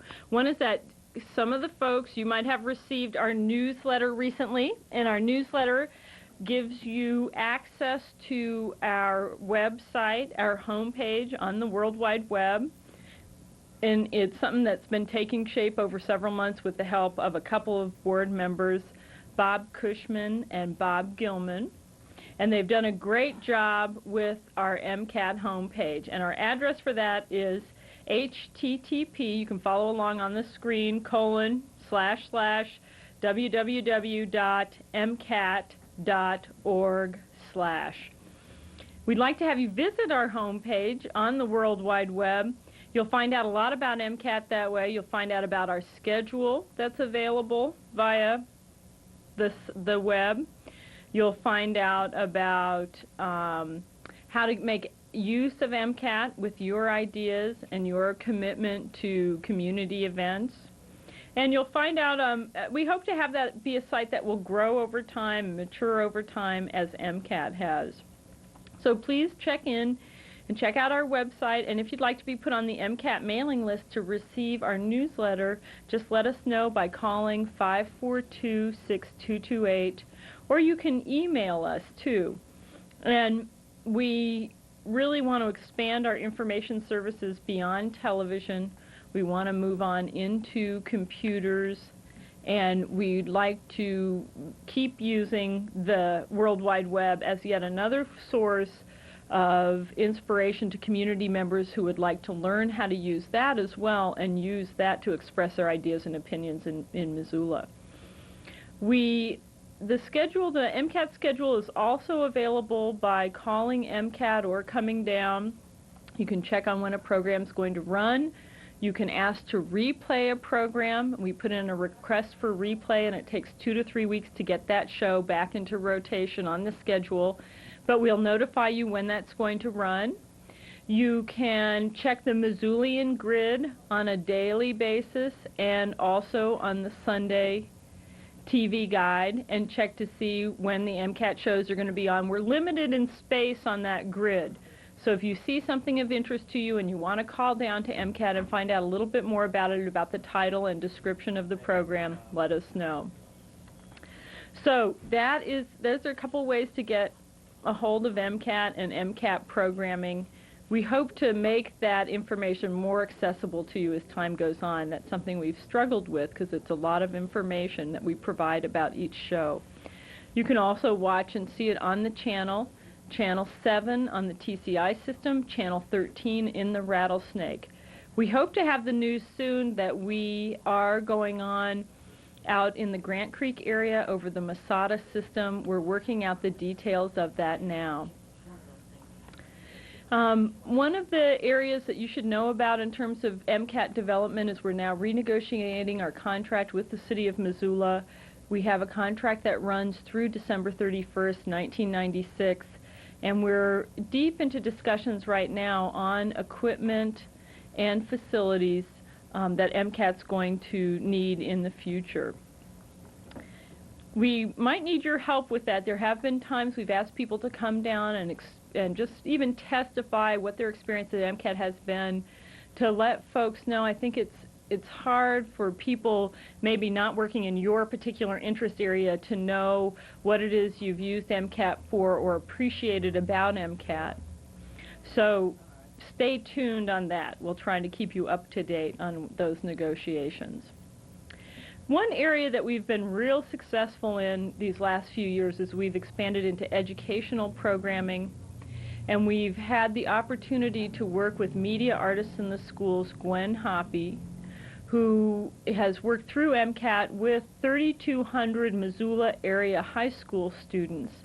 And she has produced programming of all types to run on MCAT, and has just this last year really received several awards, the kids have, for their work. One such award has come through CNN. Some kids out at Big Sky High School produced a show on the carousel, and they submitted that to a CNN award festival that was going on, and they won for this region. There were 4 awards given out throughout the nation, and they won one of them. It was quite an honor. Some of the students' work has also been featured for the very first time in the Northwest Film and Video Center Media Festival. 2 students have their video art pieces featured in that festival for the first time, a showing from Montana students. And Gwen and her students were also the recipient of a Best of the Northwest award. We've talked about that several times this evening because we've had some folks who've won that award consistently over time. MCAT producers have done very, very well in that video festival. But I think beyond the awards, what the students have done for the first time in Missoula have expressed their ideas and feelings and values and lifestyles. We've had a chance to look at all that on community television for the very first time.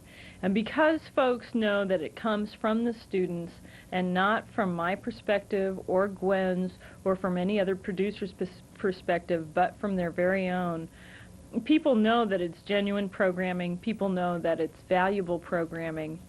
And I think that recognition is just following. I wish Gwen was here to speak with us tonight. She's been someone who has worked incredibly hard to see that the program has been successful and meaningful in Missoula. We're going to take a look now at some excerpts from their regular weekly series called High School Hour. And those are excerpts that are generally edited together to run on MCAT. This is an ongoing program that we will continue to run next year as well with some new media artists in the schools. There'll be a media installation that takes place at each high school that will combine slides with still photography, with video work, and we'll have some new media artists involved. Susan Jamerson is a longtime media artist in the schools who's been working in Ohio and the Midwest. She's in Missoula now, and she'll be participating in the Missoula County high schools. And we have Rick Phillips and Joel Baird, and you just saw some of the work that they helped to have happen at MCAT, and they'll be participating in the Media Artists in the Schools program next year as well. So it's been a very successful program, mainly because, once again, the people of Missoula have made it so. They put a tremendous amount of time into their work. We're going to take a look now at some of the excerpts from the High School Hour, and then we'll be back. Thank you.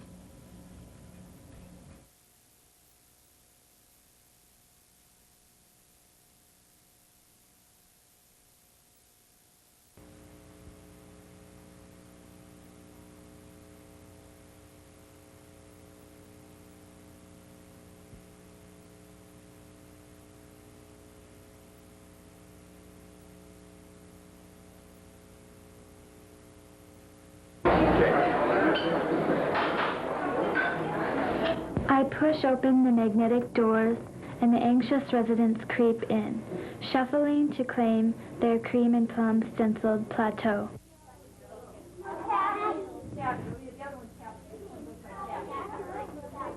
Through a kaleidoscope, I see plaid polyester swirling on a hunched-over child. Tints of blue catch rays from a chandelier. Gaudy pink dresses and sagging pantyhose hang on shrunken little girls. I take orders and wait, and I see the differences between them and me, two beings of the same world. Crooked fingers, wrinkled and drowning in age spots, point to the roast beef entree. Her grandma voice, lost in time, repeats herself, and the musty stench of aged clothing arises. An overpowering youth dew dabbed behind hearing aids engulfs me. They lose their senses and minds, traveling back in time with the knowledge of the future. You are a fragile child twice, in the beginning and the end.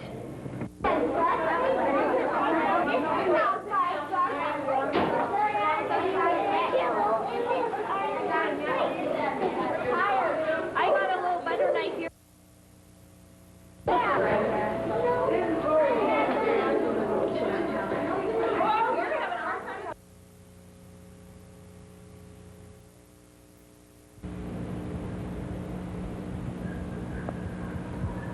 Gazing in awe at the world you weave, with hours of dedication and dewy beads of diminished light between the yellow of my newspaper box and the red flag when my mail has arrived. I have bills, letters, magazines. You have lunch, bitter autumn leaves, scraps of cloud and azure sky, resisting but detoured in your black hole oblivion. You ask if I wither and drift away in my house of stone. Like you, sometimes I fly, kicking pearly spirals behind me, while I watch the storms and rumbling traffic. With the comfort of my couch and a roof, I begin to understand your restlessness. You live in a place that withstands less, where the drowning sound of wheels and glassy pelting drops of rain-slick stars is your front yard. With one swipe of my astounding fluidity, your only stability would be crystal threads dancing in the wind.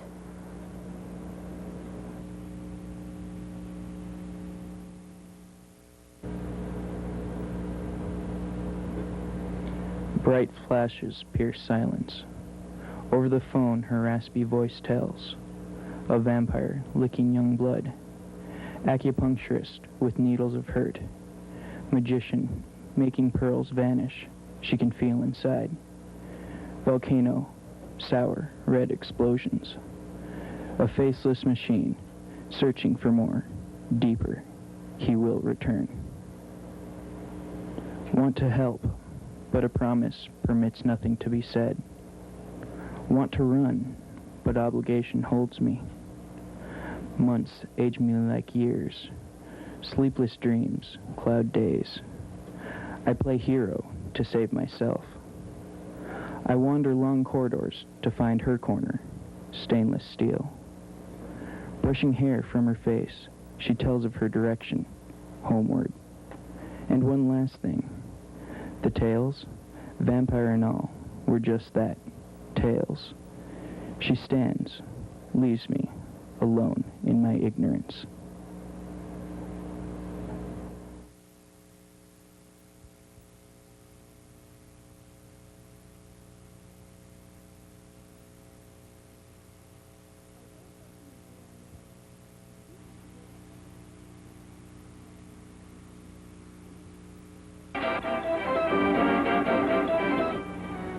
At Carousel for Missoula, I'm Glenn Landquist. The people of Missoula have banded together to build the first carousel in almost 100 years. In the past, carousels were part of the common life. Missoula has brought that common spirit back to life. Handcrafted by volunteers, the Carousel for Missoula was the dream of one man, Chuck Capridge. There was a man named Chuck Capridge who decided he was going to build a carousel, and he said he would do it all by himself and that it would probably take about 10 years.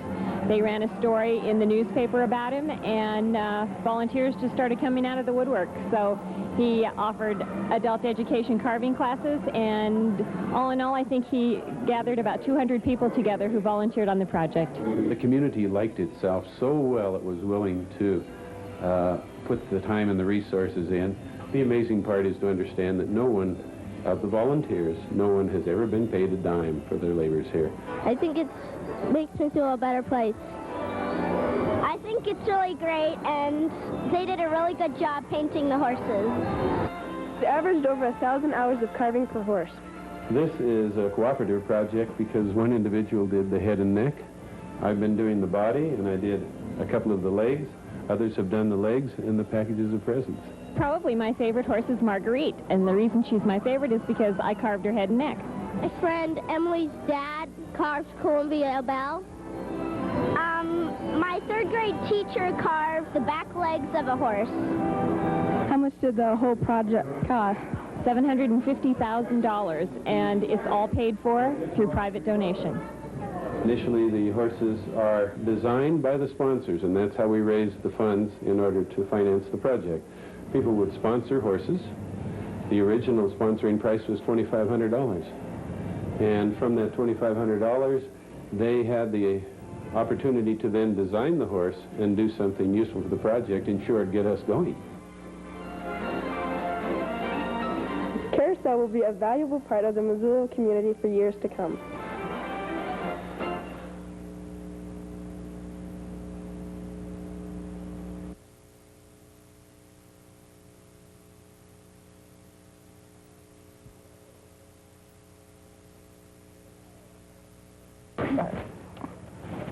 Hello, you're on there.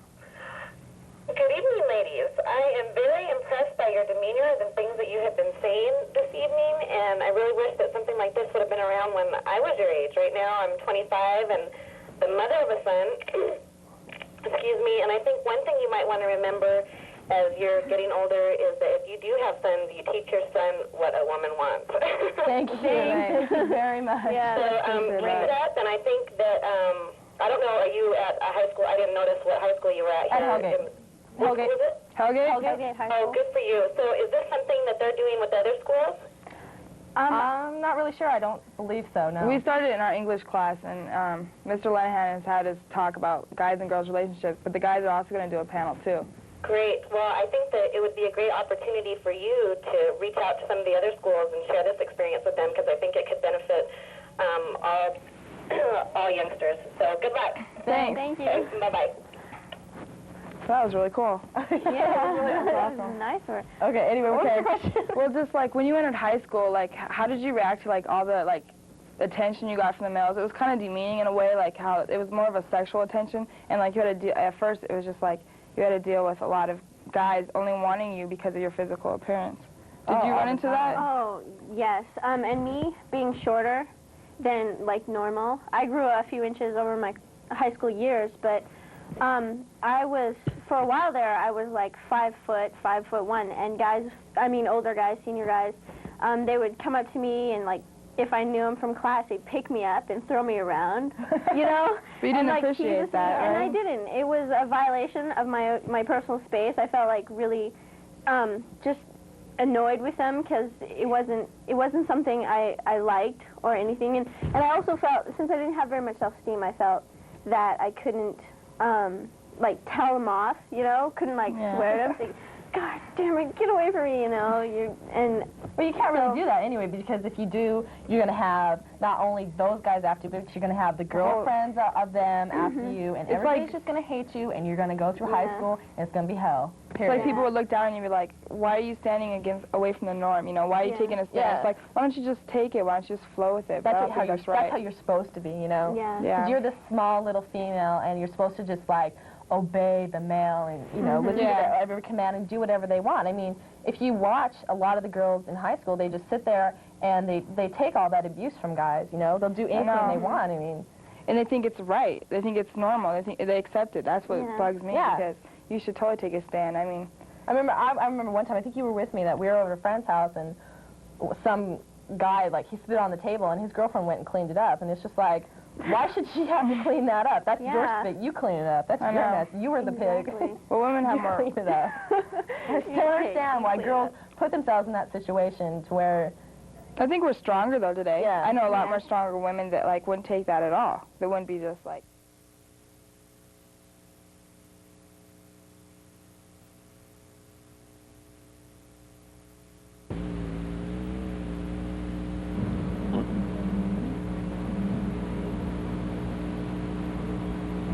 1972. It was a memorable date for all Spartan football players. It was the last time they won state championship.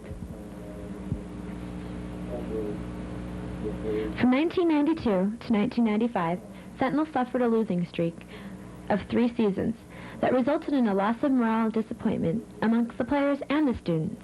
Vice Principal Tim Dennison comments. Well, I think anytime you have a situation where the team is not successful, it obviously has an impact on the kids involved. And I think that carries over into the student body. So they had a sense of defeatism for a while and didn't really sense that they had a chance to win. So, I mean, that's very negative. And obviously, we were hoping that something positive would happen to change that all around, and perhaps it has. Tim Arthur, the new coach for Sentinel, brought forth many new ideas and skills. He's just kept a real good positive attitude from week to week, even when we were down and stuff like that. He just kept a real good high attitude with all the players up, and then, you know, just keep reinforcing us that we're not bad, that we all are good players, and just keep teaching us from week to week. Thanks to Coach Arthur, Spartan football players have become extremely devoted to their team. What's your team all about? Are they a bunch of good guys, or? Definitely. We've got a bunch of great guys. There's people that haven't missed a practice yet. Really? That devoted? Even when you're losing? Even when we're losing. Finally, after 3 seasons of long, hard practices, Sentinel Spartans were rewarded with a 16-13 win over Big Sky High on October 12, 1995. That would have to be when we beat Big Sky and our whole student body stormed the field. That must have been a really great feeling to finally win and have it be a crosstown rivalry. Yeah, totally. And our student body really came out for us, and it was fun. These seniors are leaving a legacy behind in hopes that the future Spartans will bring more victories to Sentinel. As a senior, and you're graduating this year, is there anything you'd like to say to the underclassmen, freshman football, or for football? Yeah, in order for a successful program to, occur, is everybody's got to get in the weight room. You'll have to be dedicated. You'll have to be able to play together as a team. And, and when things are going bad, like not winning and stuff like that, you just got to all stick together and just hang in there. Since this is your last year in football, any last words you'd like to say to the freshmen and sophomores coming up to varsity football? Well, I hope they can get that one good win and at least keep it going. I know how fun it is. I hate for them to lose a lot of games because I know how fun that is too. Thanks, Paul. This has been great. Thank you.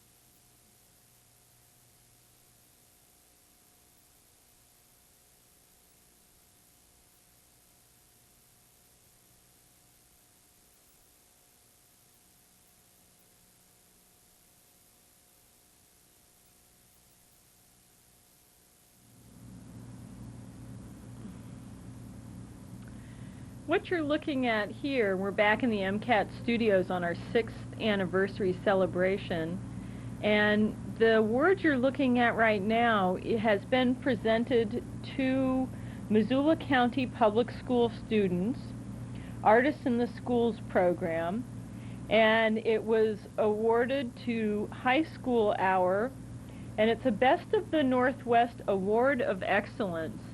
And hundreds of entries go in every year from access facilities in the northwest region of the country. And this show was selected as the best of the programs by youth. And I think what the show you just saw really reflects is that you can really tell that those excerpts are from the students' perspective, from the students' hearts. And we've been really honored at MCAT several times by different awards from around the country, and we're really honored to have this award be granted to Missoula County high school students who are working as producers. Now, if we go to our right a little bit, we're going to see another award that was given by the Best of the Northwest, and it's an award of excellence, and we'll get to that in just a second.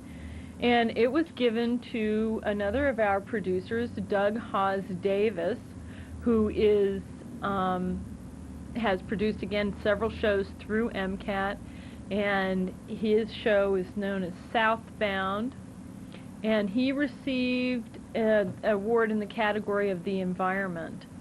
I want to talk about the Best of the Northwest a little bit, and I want to talk about Hometown, because I think that you probably don't realize that MCAT is one of 2,200 access centers in the country that provide public education and government programming, and that we are represented by a group called the Alliance for Community Media, and it's our professional association, and it represents us in legislative issues and tries to cycle information around to the access centers about what's going on in the national, international picture, and how we can make our own public access facilities more up-to-date, more responsive to these ever-changing technology issues, telecommunications issues, and the public interest issues.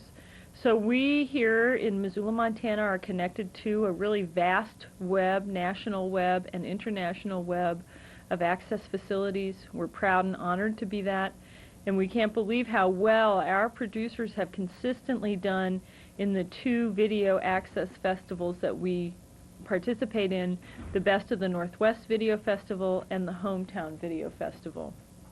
In both of those situations, and these are festivals that come up on an annual basis, I can't remember a year that MCAT wasn't honored in some way, or an MCAT producer wasn't recognized for their work. So I think you should know that there is a broader context in which MCAT exists. And just as there were many, many people here in Missoula who helped MCAT to take hold and take root in Missoula, we are now trying to help Helena and Bozeman with information about access facilities and doing all we can to be a support system for another community that wants to express their interests and their vision and their ideas over television. So I just wanted to give you that broader perspective so that you would know what these awards really mean to an agency like ours. And at the regional conferences and at the national conferences of the Alliance for Community Media, MCAT is constantly sought out and recognized as one of the most available access facilities to community groups, and one in which people in the community participate most fully. We've been lucky this year, and really it's a real recognition of Randy Ammon's efforts that he's been on the national board this year and will be next for the Alliance for Community Media. And he has worked hard for really decades now to represent access facilities in policy decisions and in determining the future map of how access facilities will participate in the telecommunications future of this country. And I think that people don't realize what a tremendous resource we've had here at MCAT in Randy, and also in his willingness to participate on the regional and national level. So that gives you a little bit idea of what goes on beyond what's here in Missoula, Montana, and how we see ourselves as a real critical part of the Montana picture in helping other communities get started with access, because we know we've broken all sorts of records here for use in using MCAT, in having community people use MCAT. We're going to take a look at a little longer show now. We're going to return to the Southbound, the show by Doug Hawes Davis. It's about 45 minutes long. Then we'll come back and do a little wrap-up. We want to thank you for staying with us this evening. It's been a lively show. We've definitely seen some amazing programming. And I think in our 6th year, it's fair to say that we're in a peak moment of our existence. We've used equipment to the best of its ability. We know we need to replace some of it. We're working as hard as we can to do so, to keep MCAT state-of-the-art for you. So now, without Doug being here tonight, I think he's out of town doing more production work, we'll turn to his award-winning show, Southbound.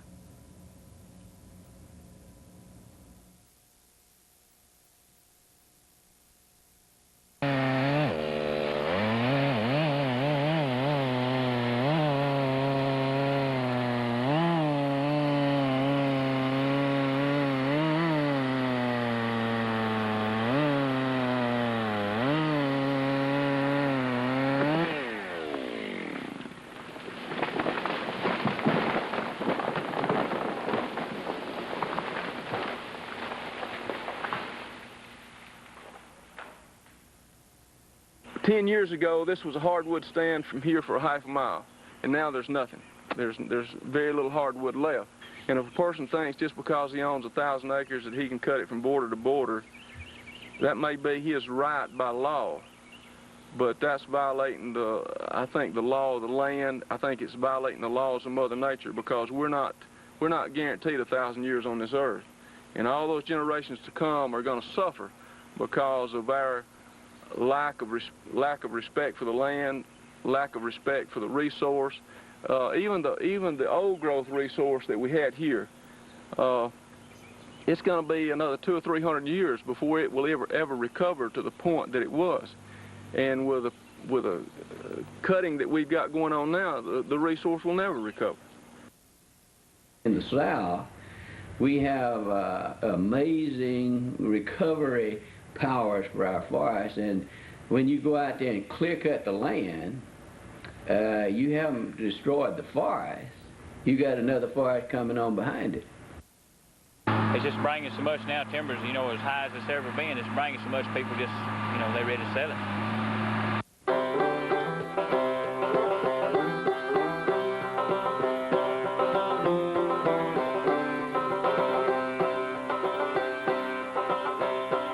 Large corporations that have really been almost totally excluded from the national forests in the Pacific Northwest are going to be economic survivors. I mean, their stockholders, their employees, depend on them to survive.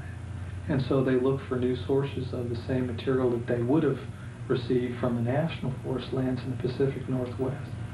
And a logical place to go is where the timber is, where the trees are. And the South is a very, has a very, very large forest resource base. A lot of this ground right here was never meant to be cut.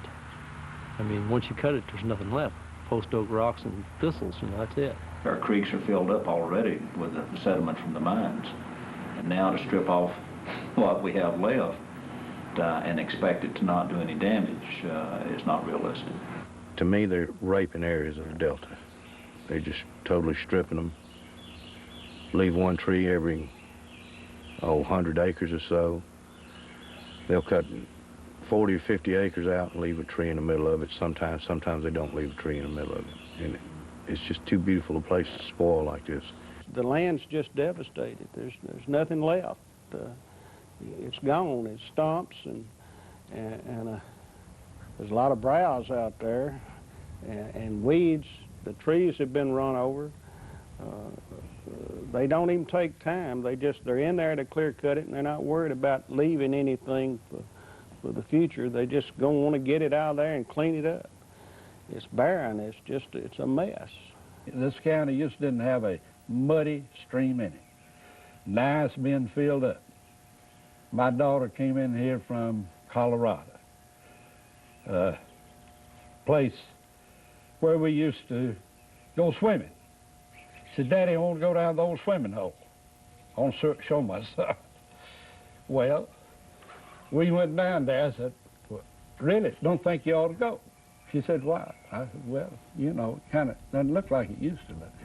And we went down there, and she cried. She could walk in the old swimming hole. Where did the gravel come from? Well, look up there, honey. See all this stuff been cut over here? You see this deep gulch coming up here where the skid has been running up and down?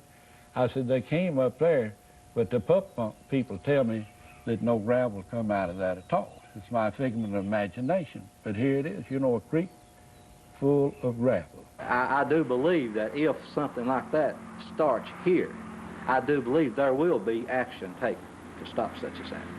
I believe that, because I don't believe that they can just come in here and rape our mountains, our natural resources. In this area, that's all we have left. That's all we have left. We're not going to stand still for these timber industries to come in and destroy what's left of our heritage.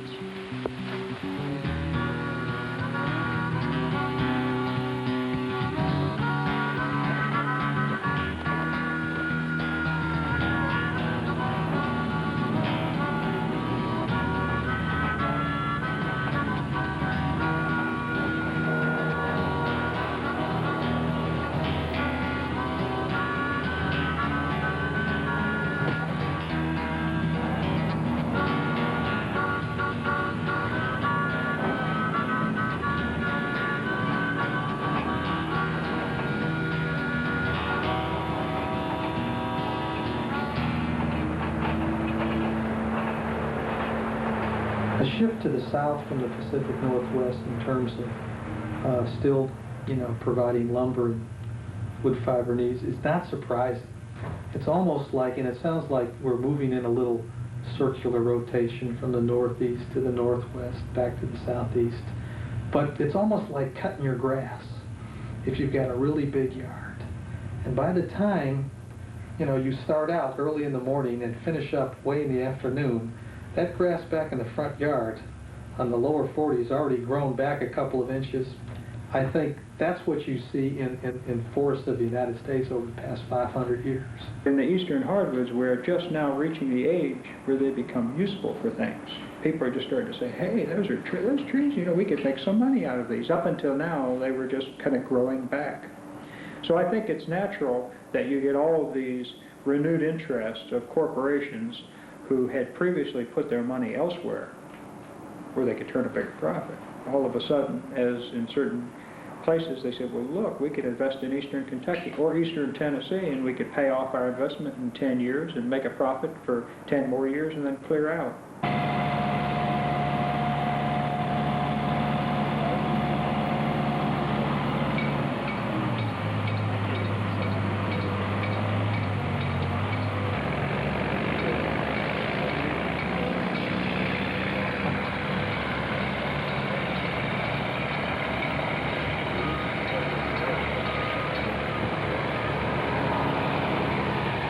It's our goal at this facility and at all of our facilities to have a sustainable wood supply.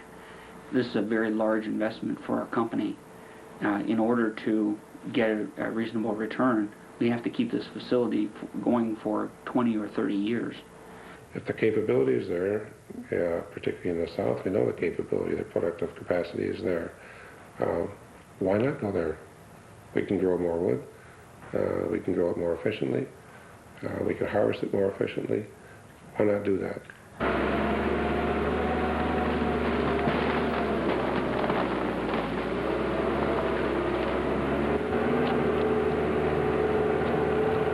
We came in between 1880 and 1920 here and totally cut this forest, and the big industries moved towards the Pacific Northwest. The problem came to a head in the Pacific Northwest with the spotted owl when they cut the last good stands of timber. The timber industry knew all along that when they got through cutting in the Pacific Northwest that these forests were going to be coming up. Technologies have developed where now we can use these hardwoods for paper box. We once couldn't do that. These forests, in the view of the timber industry, is ripe for harvesting, just like a crop. And we can't do that anymore. We can't look at forests as a crop. We've got to look at it as a part of the landscape whose health is very tied to our own health as a human species. Forests don't just provide wood products. They provide clean water, they provide clean air, they provide recreation. And for years, all we've looked at forests as being a crop.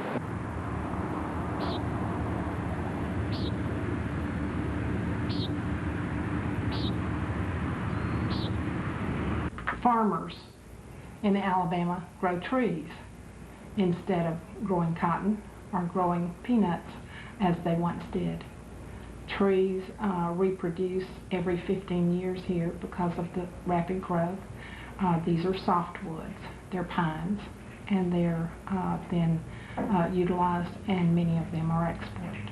Approximately 30% of Alabama's private lands have been converted to pine plantations, and that the projections are as much as 70% will be converted within the next few decades. Now, there are several things that come into play there. Number one, as Dr. E.O. Wilson and numerous other specialists and experts in biodiversity point out, if you convert a native hardwood forest into a pine plantation, you lose between 95 and 99% of the biodiversity that was there. That's a fact. Replace 1,000 acres of hardwood forest with 1,000 acres of monoculture pine, you may have more trees growing. They may be growing faster, and they may appear to be in healthier condition. But they are a virtual biological desert because it is only in a forest as we see it here with all of the elements intact, or most of them, that there is a functioning ecosystem.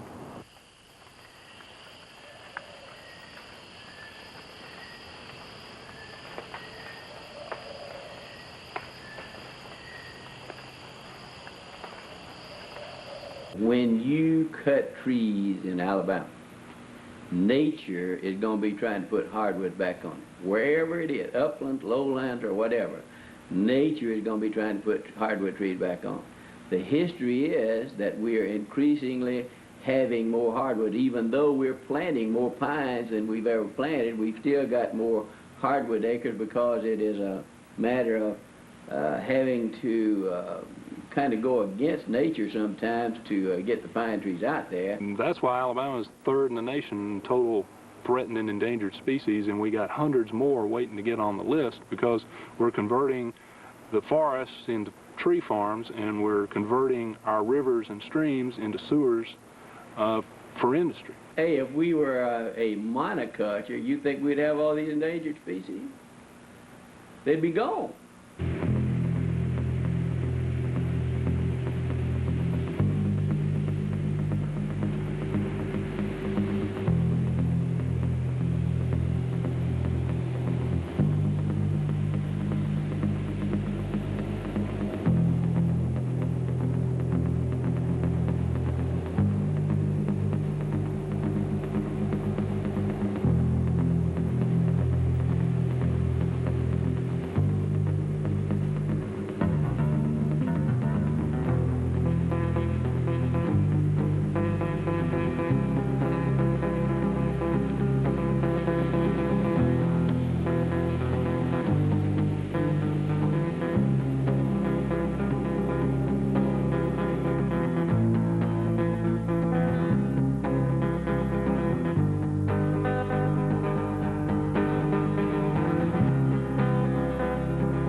Virtually all of our eastern forest is a second and third growth forest.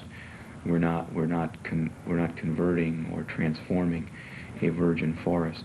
In a large extent, the forests have healed themselves in some areas, and if we leave them alone in large enough areas for a long enough time, we can recreate, by letting nature recreate, some of the wilderness we once had. And it's never going to be pristine, pure, virgin wilderness. But the thing is, we still need it. Just because it isn't virgin doesn't mean it doesn't have value other than just what we can make money off of it today. There's historical accounts of white oak trees 8 feet in diameter, 10 feet in diameter. Now, those may be exaggerations. Who knows? We don't, and we never will. It's gone. You know, it's gone for good. This is what we've got. And this is what we've got to provide us with the inspiration to keep going, to try and envision what the forest could be like again, if we could just see our way clear to let it be for a while.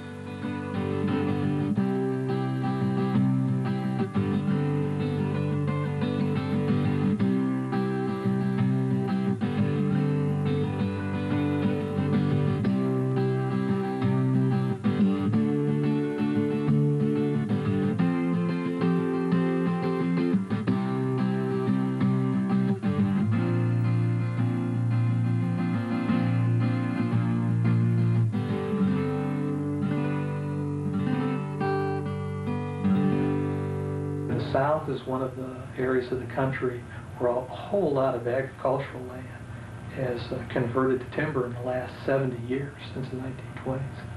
So it's probably a heretofore unexplored resource. The South has a couple of intriguing things going on. We have a lot of lumber, a lot of standing timber. We have extremely lax environmental controls, if that's the right word. So you have this economic situation where people want to profit. The state wants to profit because we're one of the poorest states around. So they look around and what do they have? Plenty of natural resources ready for the taking. It only makes sense that timber extractors would want to come here. We're right. The general public doesn't seem to give a damn one way or the other. In fact, Alabama's ex-governor, Guy Hunt, aggressively pursued chip mills to come here.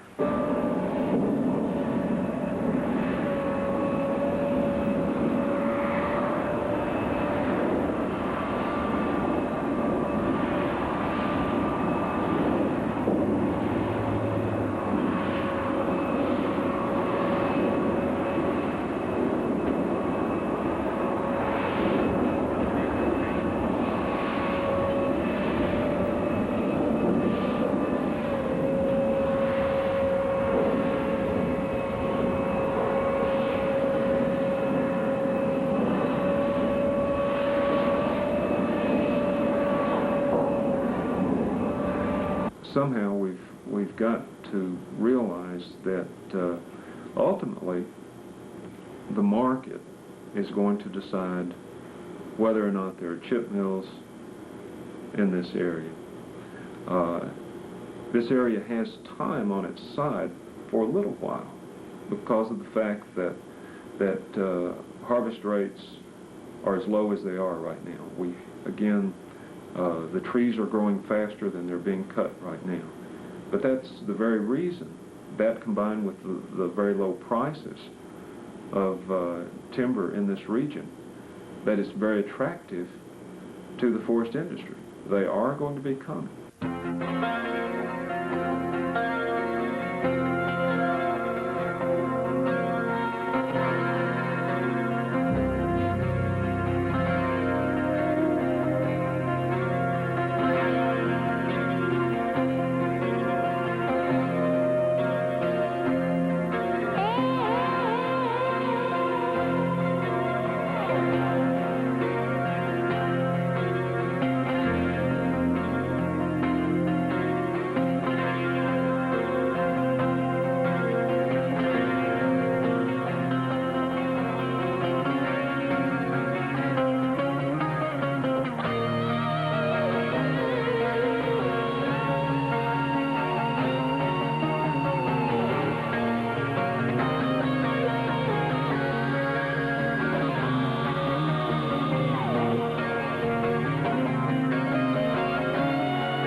We spend a lot of time and a lot of energy and a lot of money promoting Chattanooga and the greater Chattanooga area as a place that people can come to for scenic beauty. We have mountains, we've got a river, we've got lakes. I mean, it really is a remarkably beautiful place. And the first point that our board came to agreement on was that you clearly compromised the beauty of a place if instead of a beautiful mountainside running down to a beautiful river, you had a lot of tree stumps. So we felt we could take a legitimate stand on the issue of visual impact, and that clear cutting by and large is something that has an adverse impact on the visual appeal of an area. The second thing that we were able to deal with was the sporting issue and the effect that runoff potentially could have on the streams and lakes in the area, specifically on the fishing industry, because Chattanooga has been, and the lakes around Chattanooga have been, areas that traditionally have brought a lot of the sport fishing industry. So with those two areas of consensus, we were able to say, when this industry and the people who represent this industry look at those two issues, we feel that the chip mills are something that we should take a stand against. You know, what exactly is a chip mill? What benefits does it have? You know, it has zero benefits, really, as far as I'm concerned. You know, 6 to 8 jobs. It's a come in, take the resource, and leave.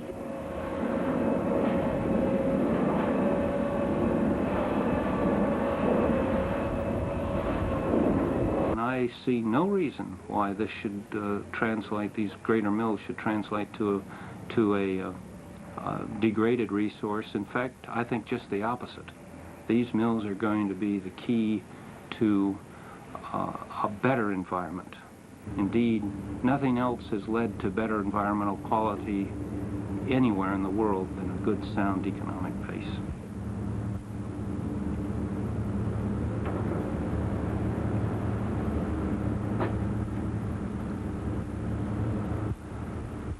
The whole concept of clear cutting and grinding the timber up and putting it on a barge and taking it anywhere, whether it's within the, most of it going outside of the region, so there's no value added to the region, and the belief that a considerable part of it would go to the Far East where the jobs would be. I mean, it just didn't make sense economically for our region. When you do full cost accounting, clear cutting on a massive scale, that loss of resource, there's nobody that can make a financial case for that action.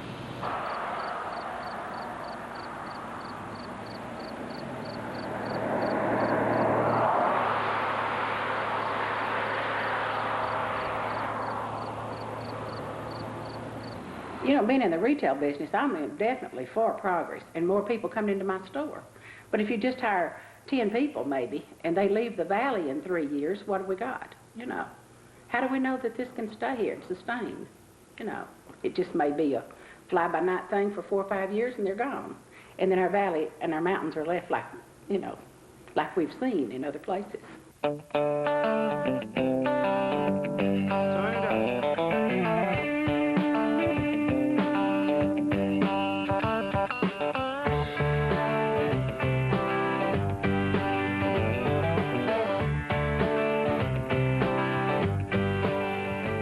And that's what they're doing. They're coming in here and they're just mass stripping.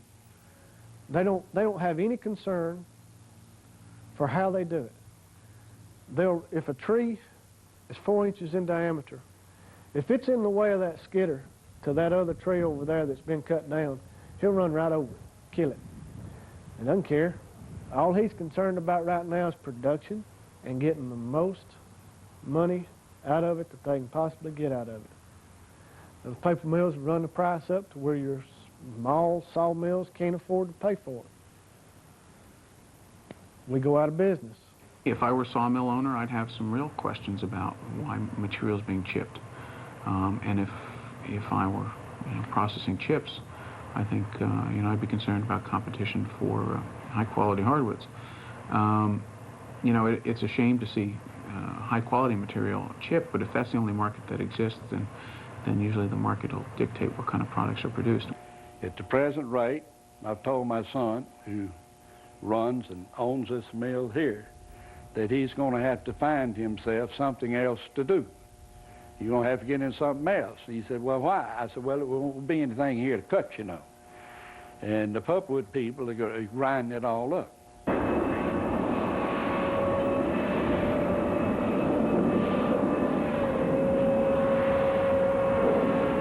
In the kind of business that we're in, the hardwood saw timber business, and actually what follows the hardwood saw timber business, i.e. kitchen cabinet manufacturers, furniture manufacturers, it's very, very labor intensive. It is those jobs, downstream jobs, that get totally eliminated if you cut out all of the raw material out of which you would make cabinets, furniture, and the like. We'd rather handle saw timber, easier to handle, bigger stuff, you know. But there's just not a whole lot left. We can cut. Well, used to people would sell their timber something like they would cut it down to a certain diameter, like a 10 or 12 inch stump. And then in 10 or 12 years, you go back and cut it again. But now all these people went just clear cutting their land, and there's just not timber left like there was. It's more or less like 20, 25-year-old stuff, and it's just more put.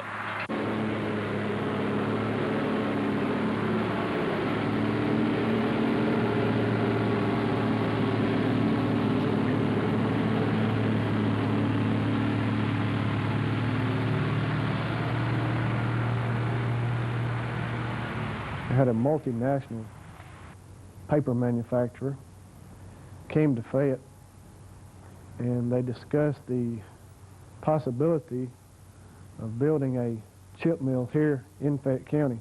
It didn't take me long to figure out that there was no way that you could feed a chip mill past 3 years.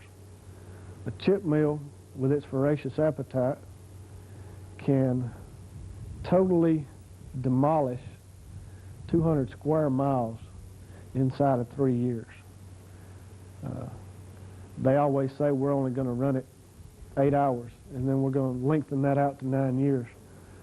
But it was discussed with me to run it 24 hours a day, 6 days a week, and on the 7th day, we would do maintenance to make sure that we could run another 6 days. And I was told that for me to put my profit in there, that would be fine, that in 3 years, we would close down the chip mill and sell it for scrap metal. And that would be after 3 years of running it 24 hours a day. That's about all that'd be left of it.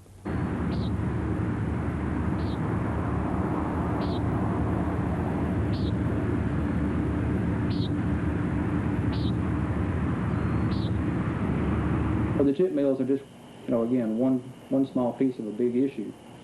The question almost has to be, can we manage forest resources in a way that allows these other creatures to coexist with timber harvesting? And like I said, the jury's out on that right now.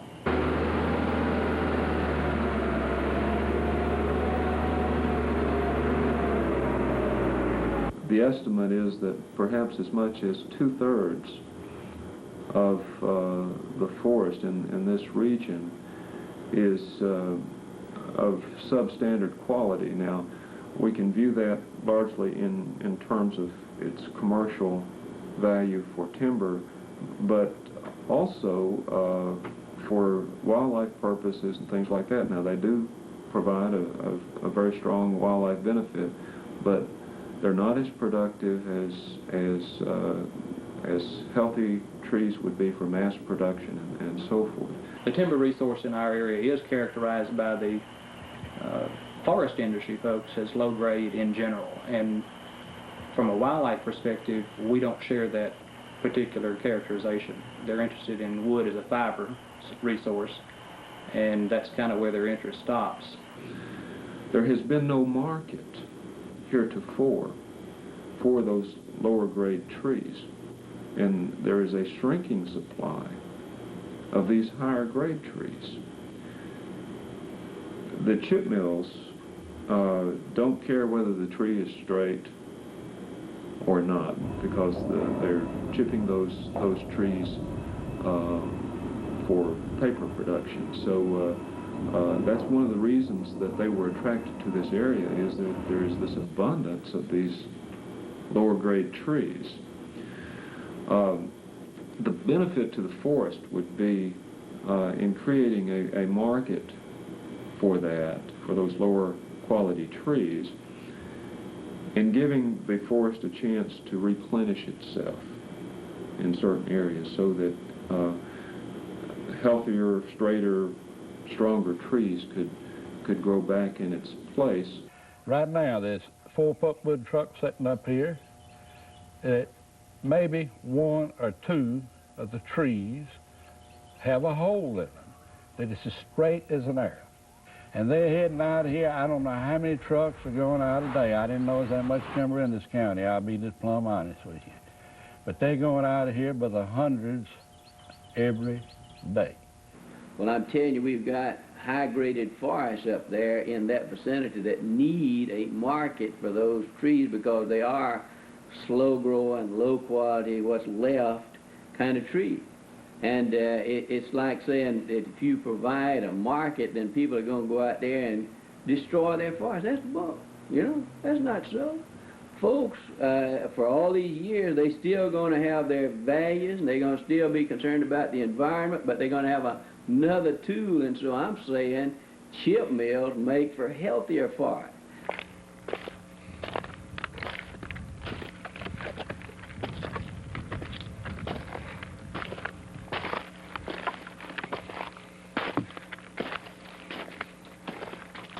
Is it in the public interest to cut down all hardwood timber when it is essentially an adolescent? And I think the clear answer to that is no way. The amazing thing is, the best way in my history, in my recollection, to regenerate hardwoods is to go out there and cut it all the way back to the dirt and let the stand regenerate itself, and then the quality trees will dominate the site. The worst thing you can possibly do is cut them down trying to get at the stuff that's of value right now to the timber markets. And in the East, our real issue is restoration. And that certainly doesn't mean doing the same thing we did the first time around and cutting it all down. You look at places like Big Ivy that have either never been cut, or they've been cut so lightly that it hasn't disturbed the natural state of the forests enough. And you see a tremendous diversity in our few remaining patches of old growth, especially on the rich sites, the cove sites. And, you know, to me that says that there's a cumulative loss of diversity across much of this second growth landscape, and the prescription for restoring it is not clear-cutting. Now, anything can be overdone, you see, but I'm saying that what the landowner is going to manage in his own, not in his own self-interest. And so the markets are one of the best things going for being able to manage forest.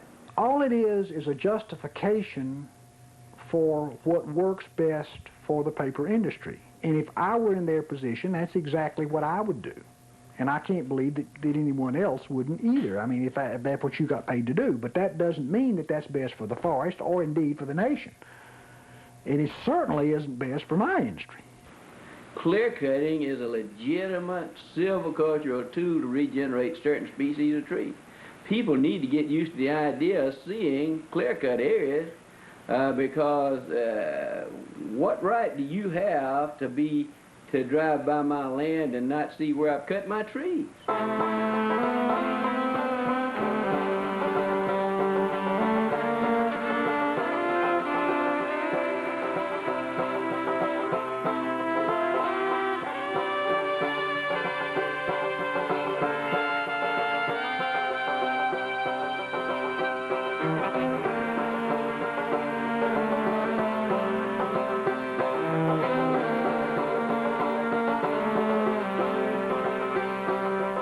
I think a person has got a right to destroy for the short time that he's going to be here for the rest of the generations to come. I don't think a person has got that right. All property in this country is held under the implied obligation that the owner's use of it shall not be injurious to the community.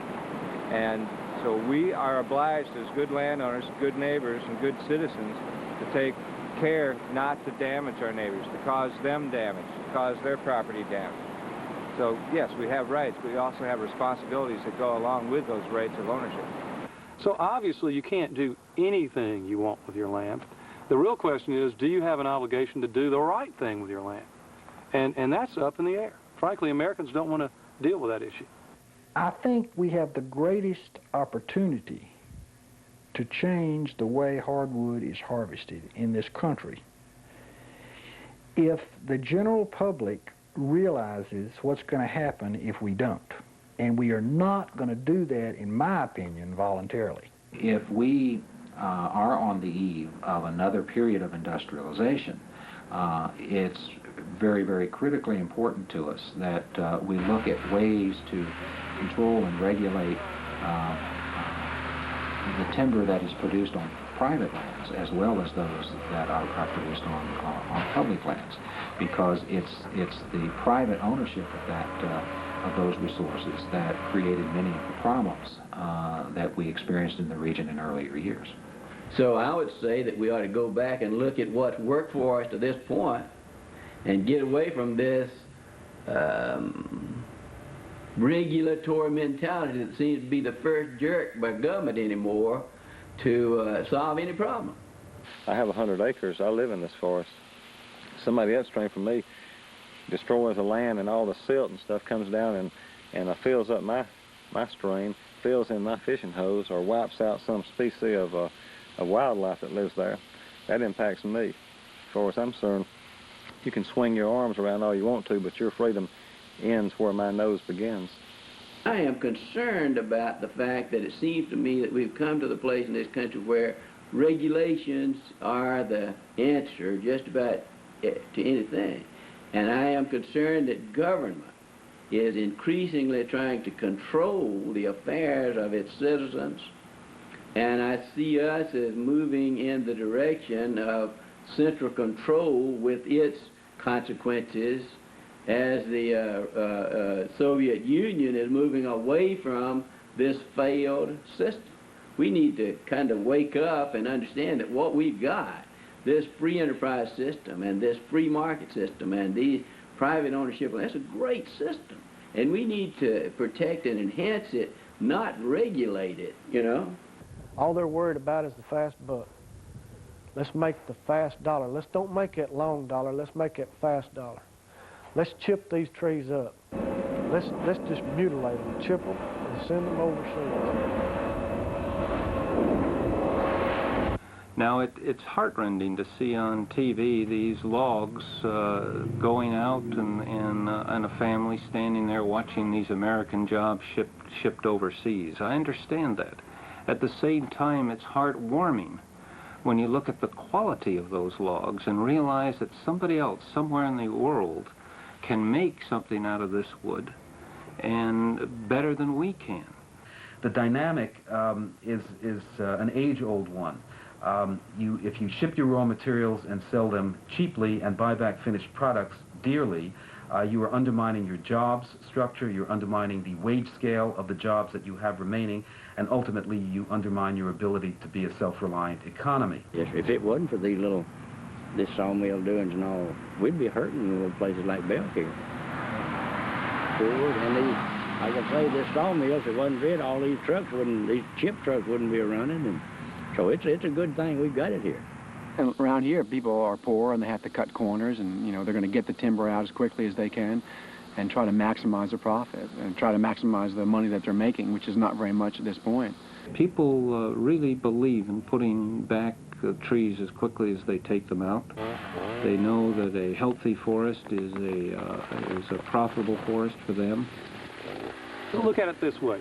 We own 5 acres right here, and chip mill number 5 comes and says, I'll buy all your timber at a good price. What are you supposed to do? The guys in North Alabama are facing this question, and they're saying, I hadn't seen that much money in a long time. If you're broke and a guy offers you a lot of money, what are you going to do? I mean, it really is a fundamental question. It isn't illegal to sell the trees. In fact, Alabama society would encourage him to profit. Profit's very big down here. So these guys are kind of stuck. What are they supposed to do? Say, no, I'm not going to sell you my 5 acres? I don't know. I mean, really, what you're raising is, these questions are not environmental. They go much deeper into the fabric of society. Should we be a capitalist system? Maybe that's what you asked. Should we be consumers? Should we have a country that worships the accumulation of wealth? That's what capitalism is. Ism, the way of wealth. Should we be a nation of consumerism, the worship of accumulating and consuming? I think those are fundamental questions that, frankly, I'm not sure that we should be a capitalist system. I don't like communism worth a damn either. But somewhere we have obviously screwed up because we're destroying America.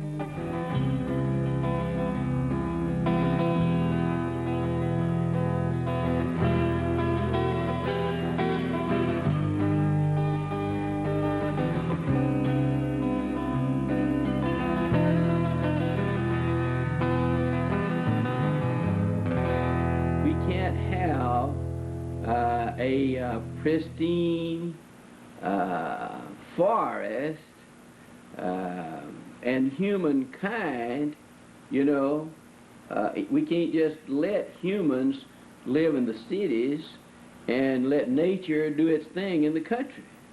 Where do you think the wood is going to come from, you see, that serves all those people? We talk about that the rural folks need to learn to live in harmony with nature. The urban folks are where all this stuff's going, And I'm for it, by the way. Creates jobs and products, and it's renewable, and it's grown by the sun.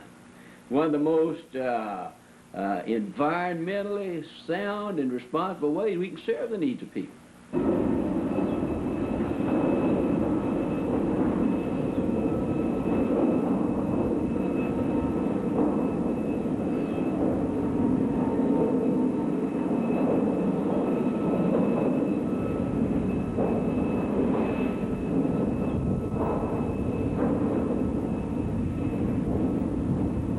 They're going to totally eliminate, probably in some areas, all the hardwoods that exist. I mean, there is a limited resource of hardwoods, and until people understand that just because you got 2,000 acres right here that's been clear cut, you're not going to have the hardwood stand here for another 200 years. And to me, that's a limited resource. if you could say within 10 years I have another, I'd say that's a renewable resource, a short-term renewable. You're talking about long-term. You're talking about 2 or 3 or 4 or 5 generations even though it's renewable, before it will be renewed to the point that you can go in and do the same. So chip mills are going to just add to the depletion of the resource here in the southeast. Forest technology, harvesting technology, manufacturing technology is changing all the time. We've become more efficient in that technology, so we're getting more out of the resource than ever before. There doesn't seem to be right now an immediate limit on the availability of wood fiber.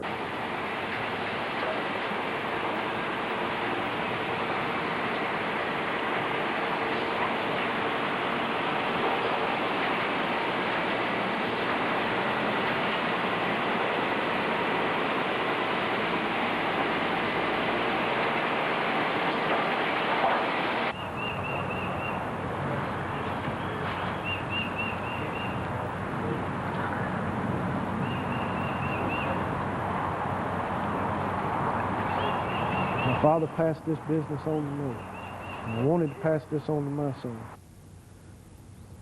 But you can look around here right now and there's not even timber left to pass on. I'd love to be running this mill right now today, but with what I've seen, I'll leave it sitting right here until we do something about it. Because I don't want to go down in history. I don't want them to say, I don't want to be labeled as one of those people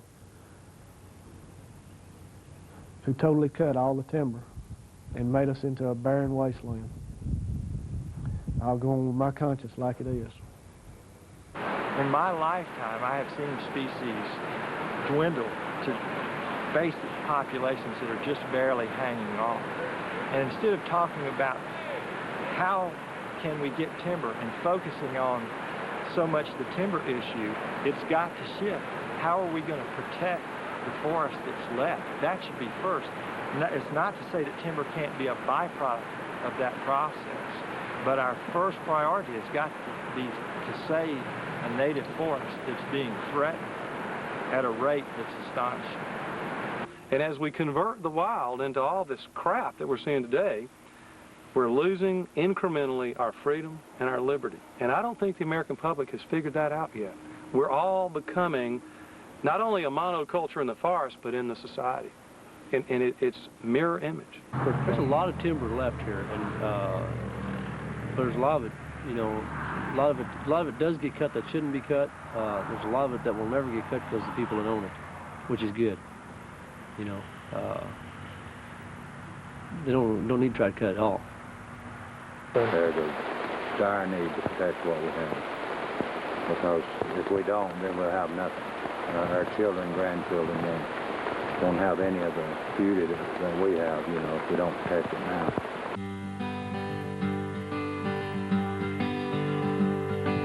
If I was a bigger man, I'd beg this thing to you. Loan me a moment and I'd play for you my tune. Oh, it was handed down to me,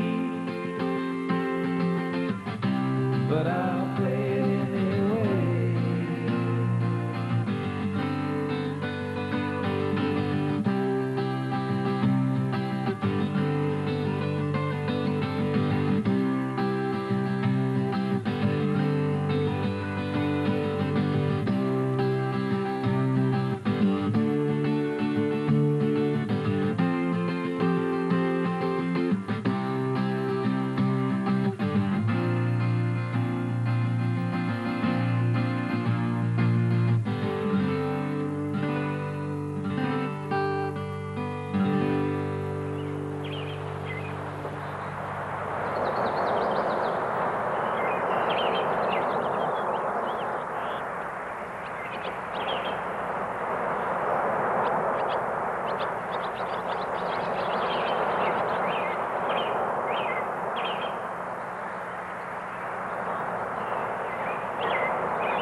What you just finished seeing was Southbound by MCAT producer Doug Hawes Davis.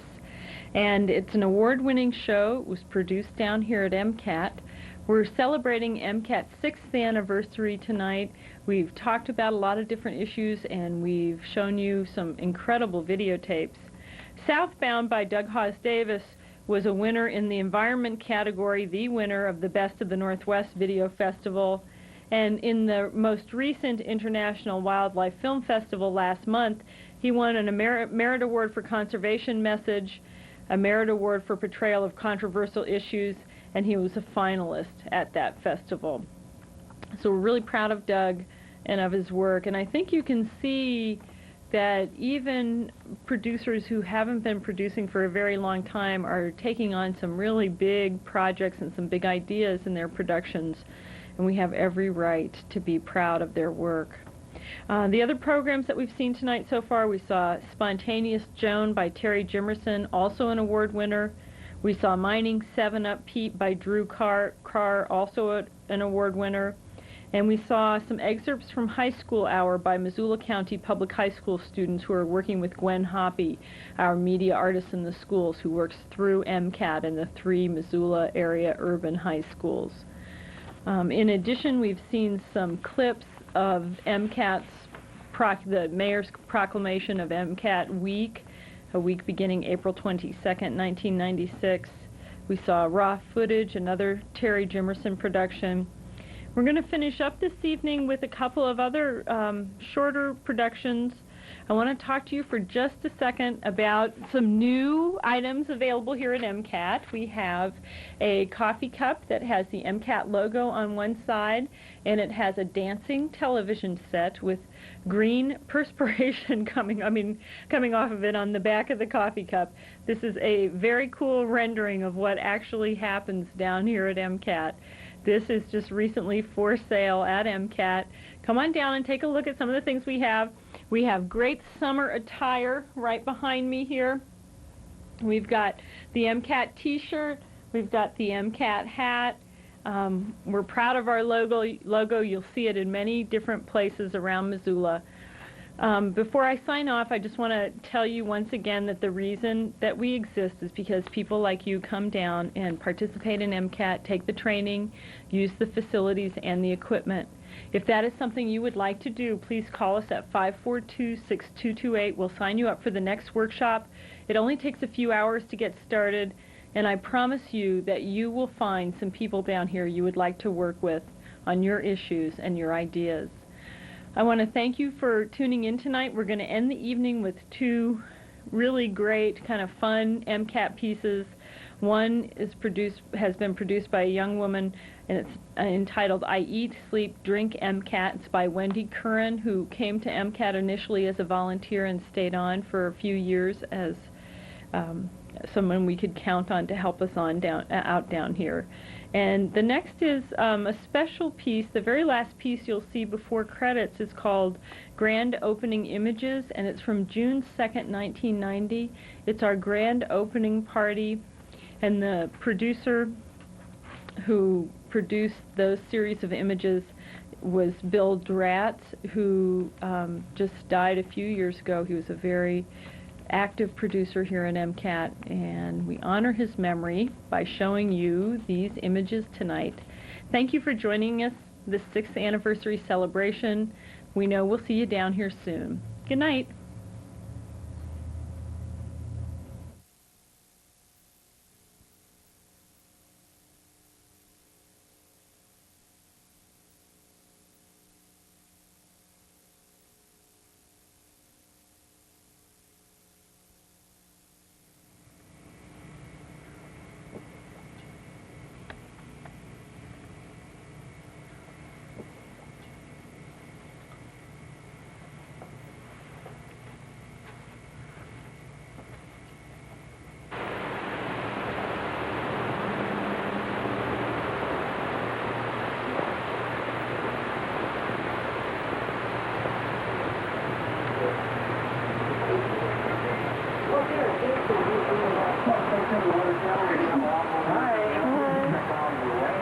Situation that's been developing and continues in the past. And also the threat not only now, but again, it's Saturday, it's some severe weather moving through the south.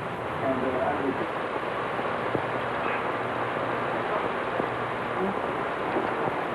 Well, all right.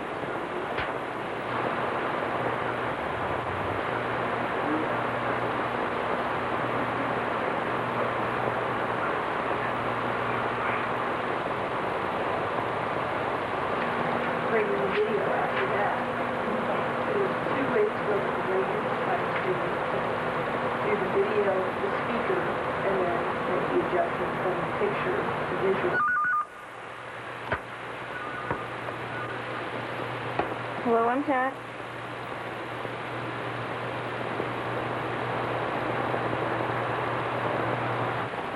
I thought one more. Okay. Yeah. All right. I'm going to do that, then I'm going to get out on this.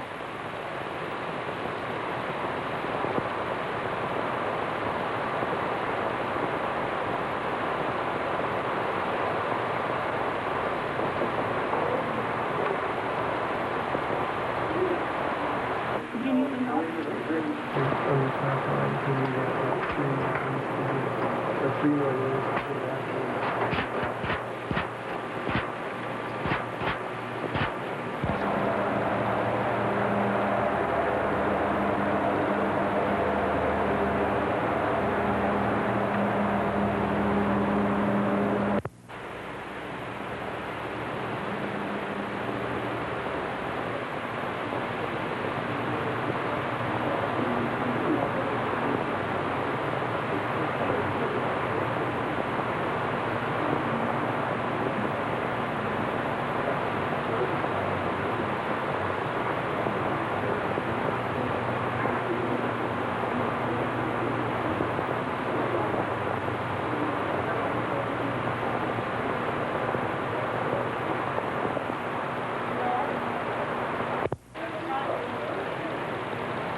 With or without speech.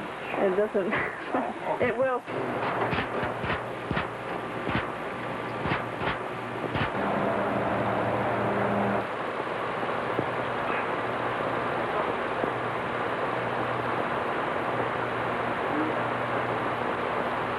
I thought of one more. Do you need some help? I was wondering if I could check out one of the cameras. Okay. Do you have a time in mind? Is today all right? Well, I'm using it right now.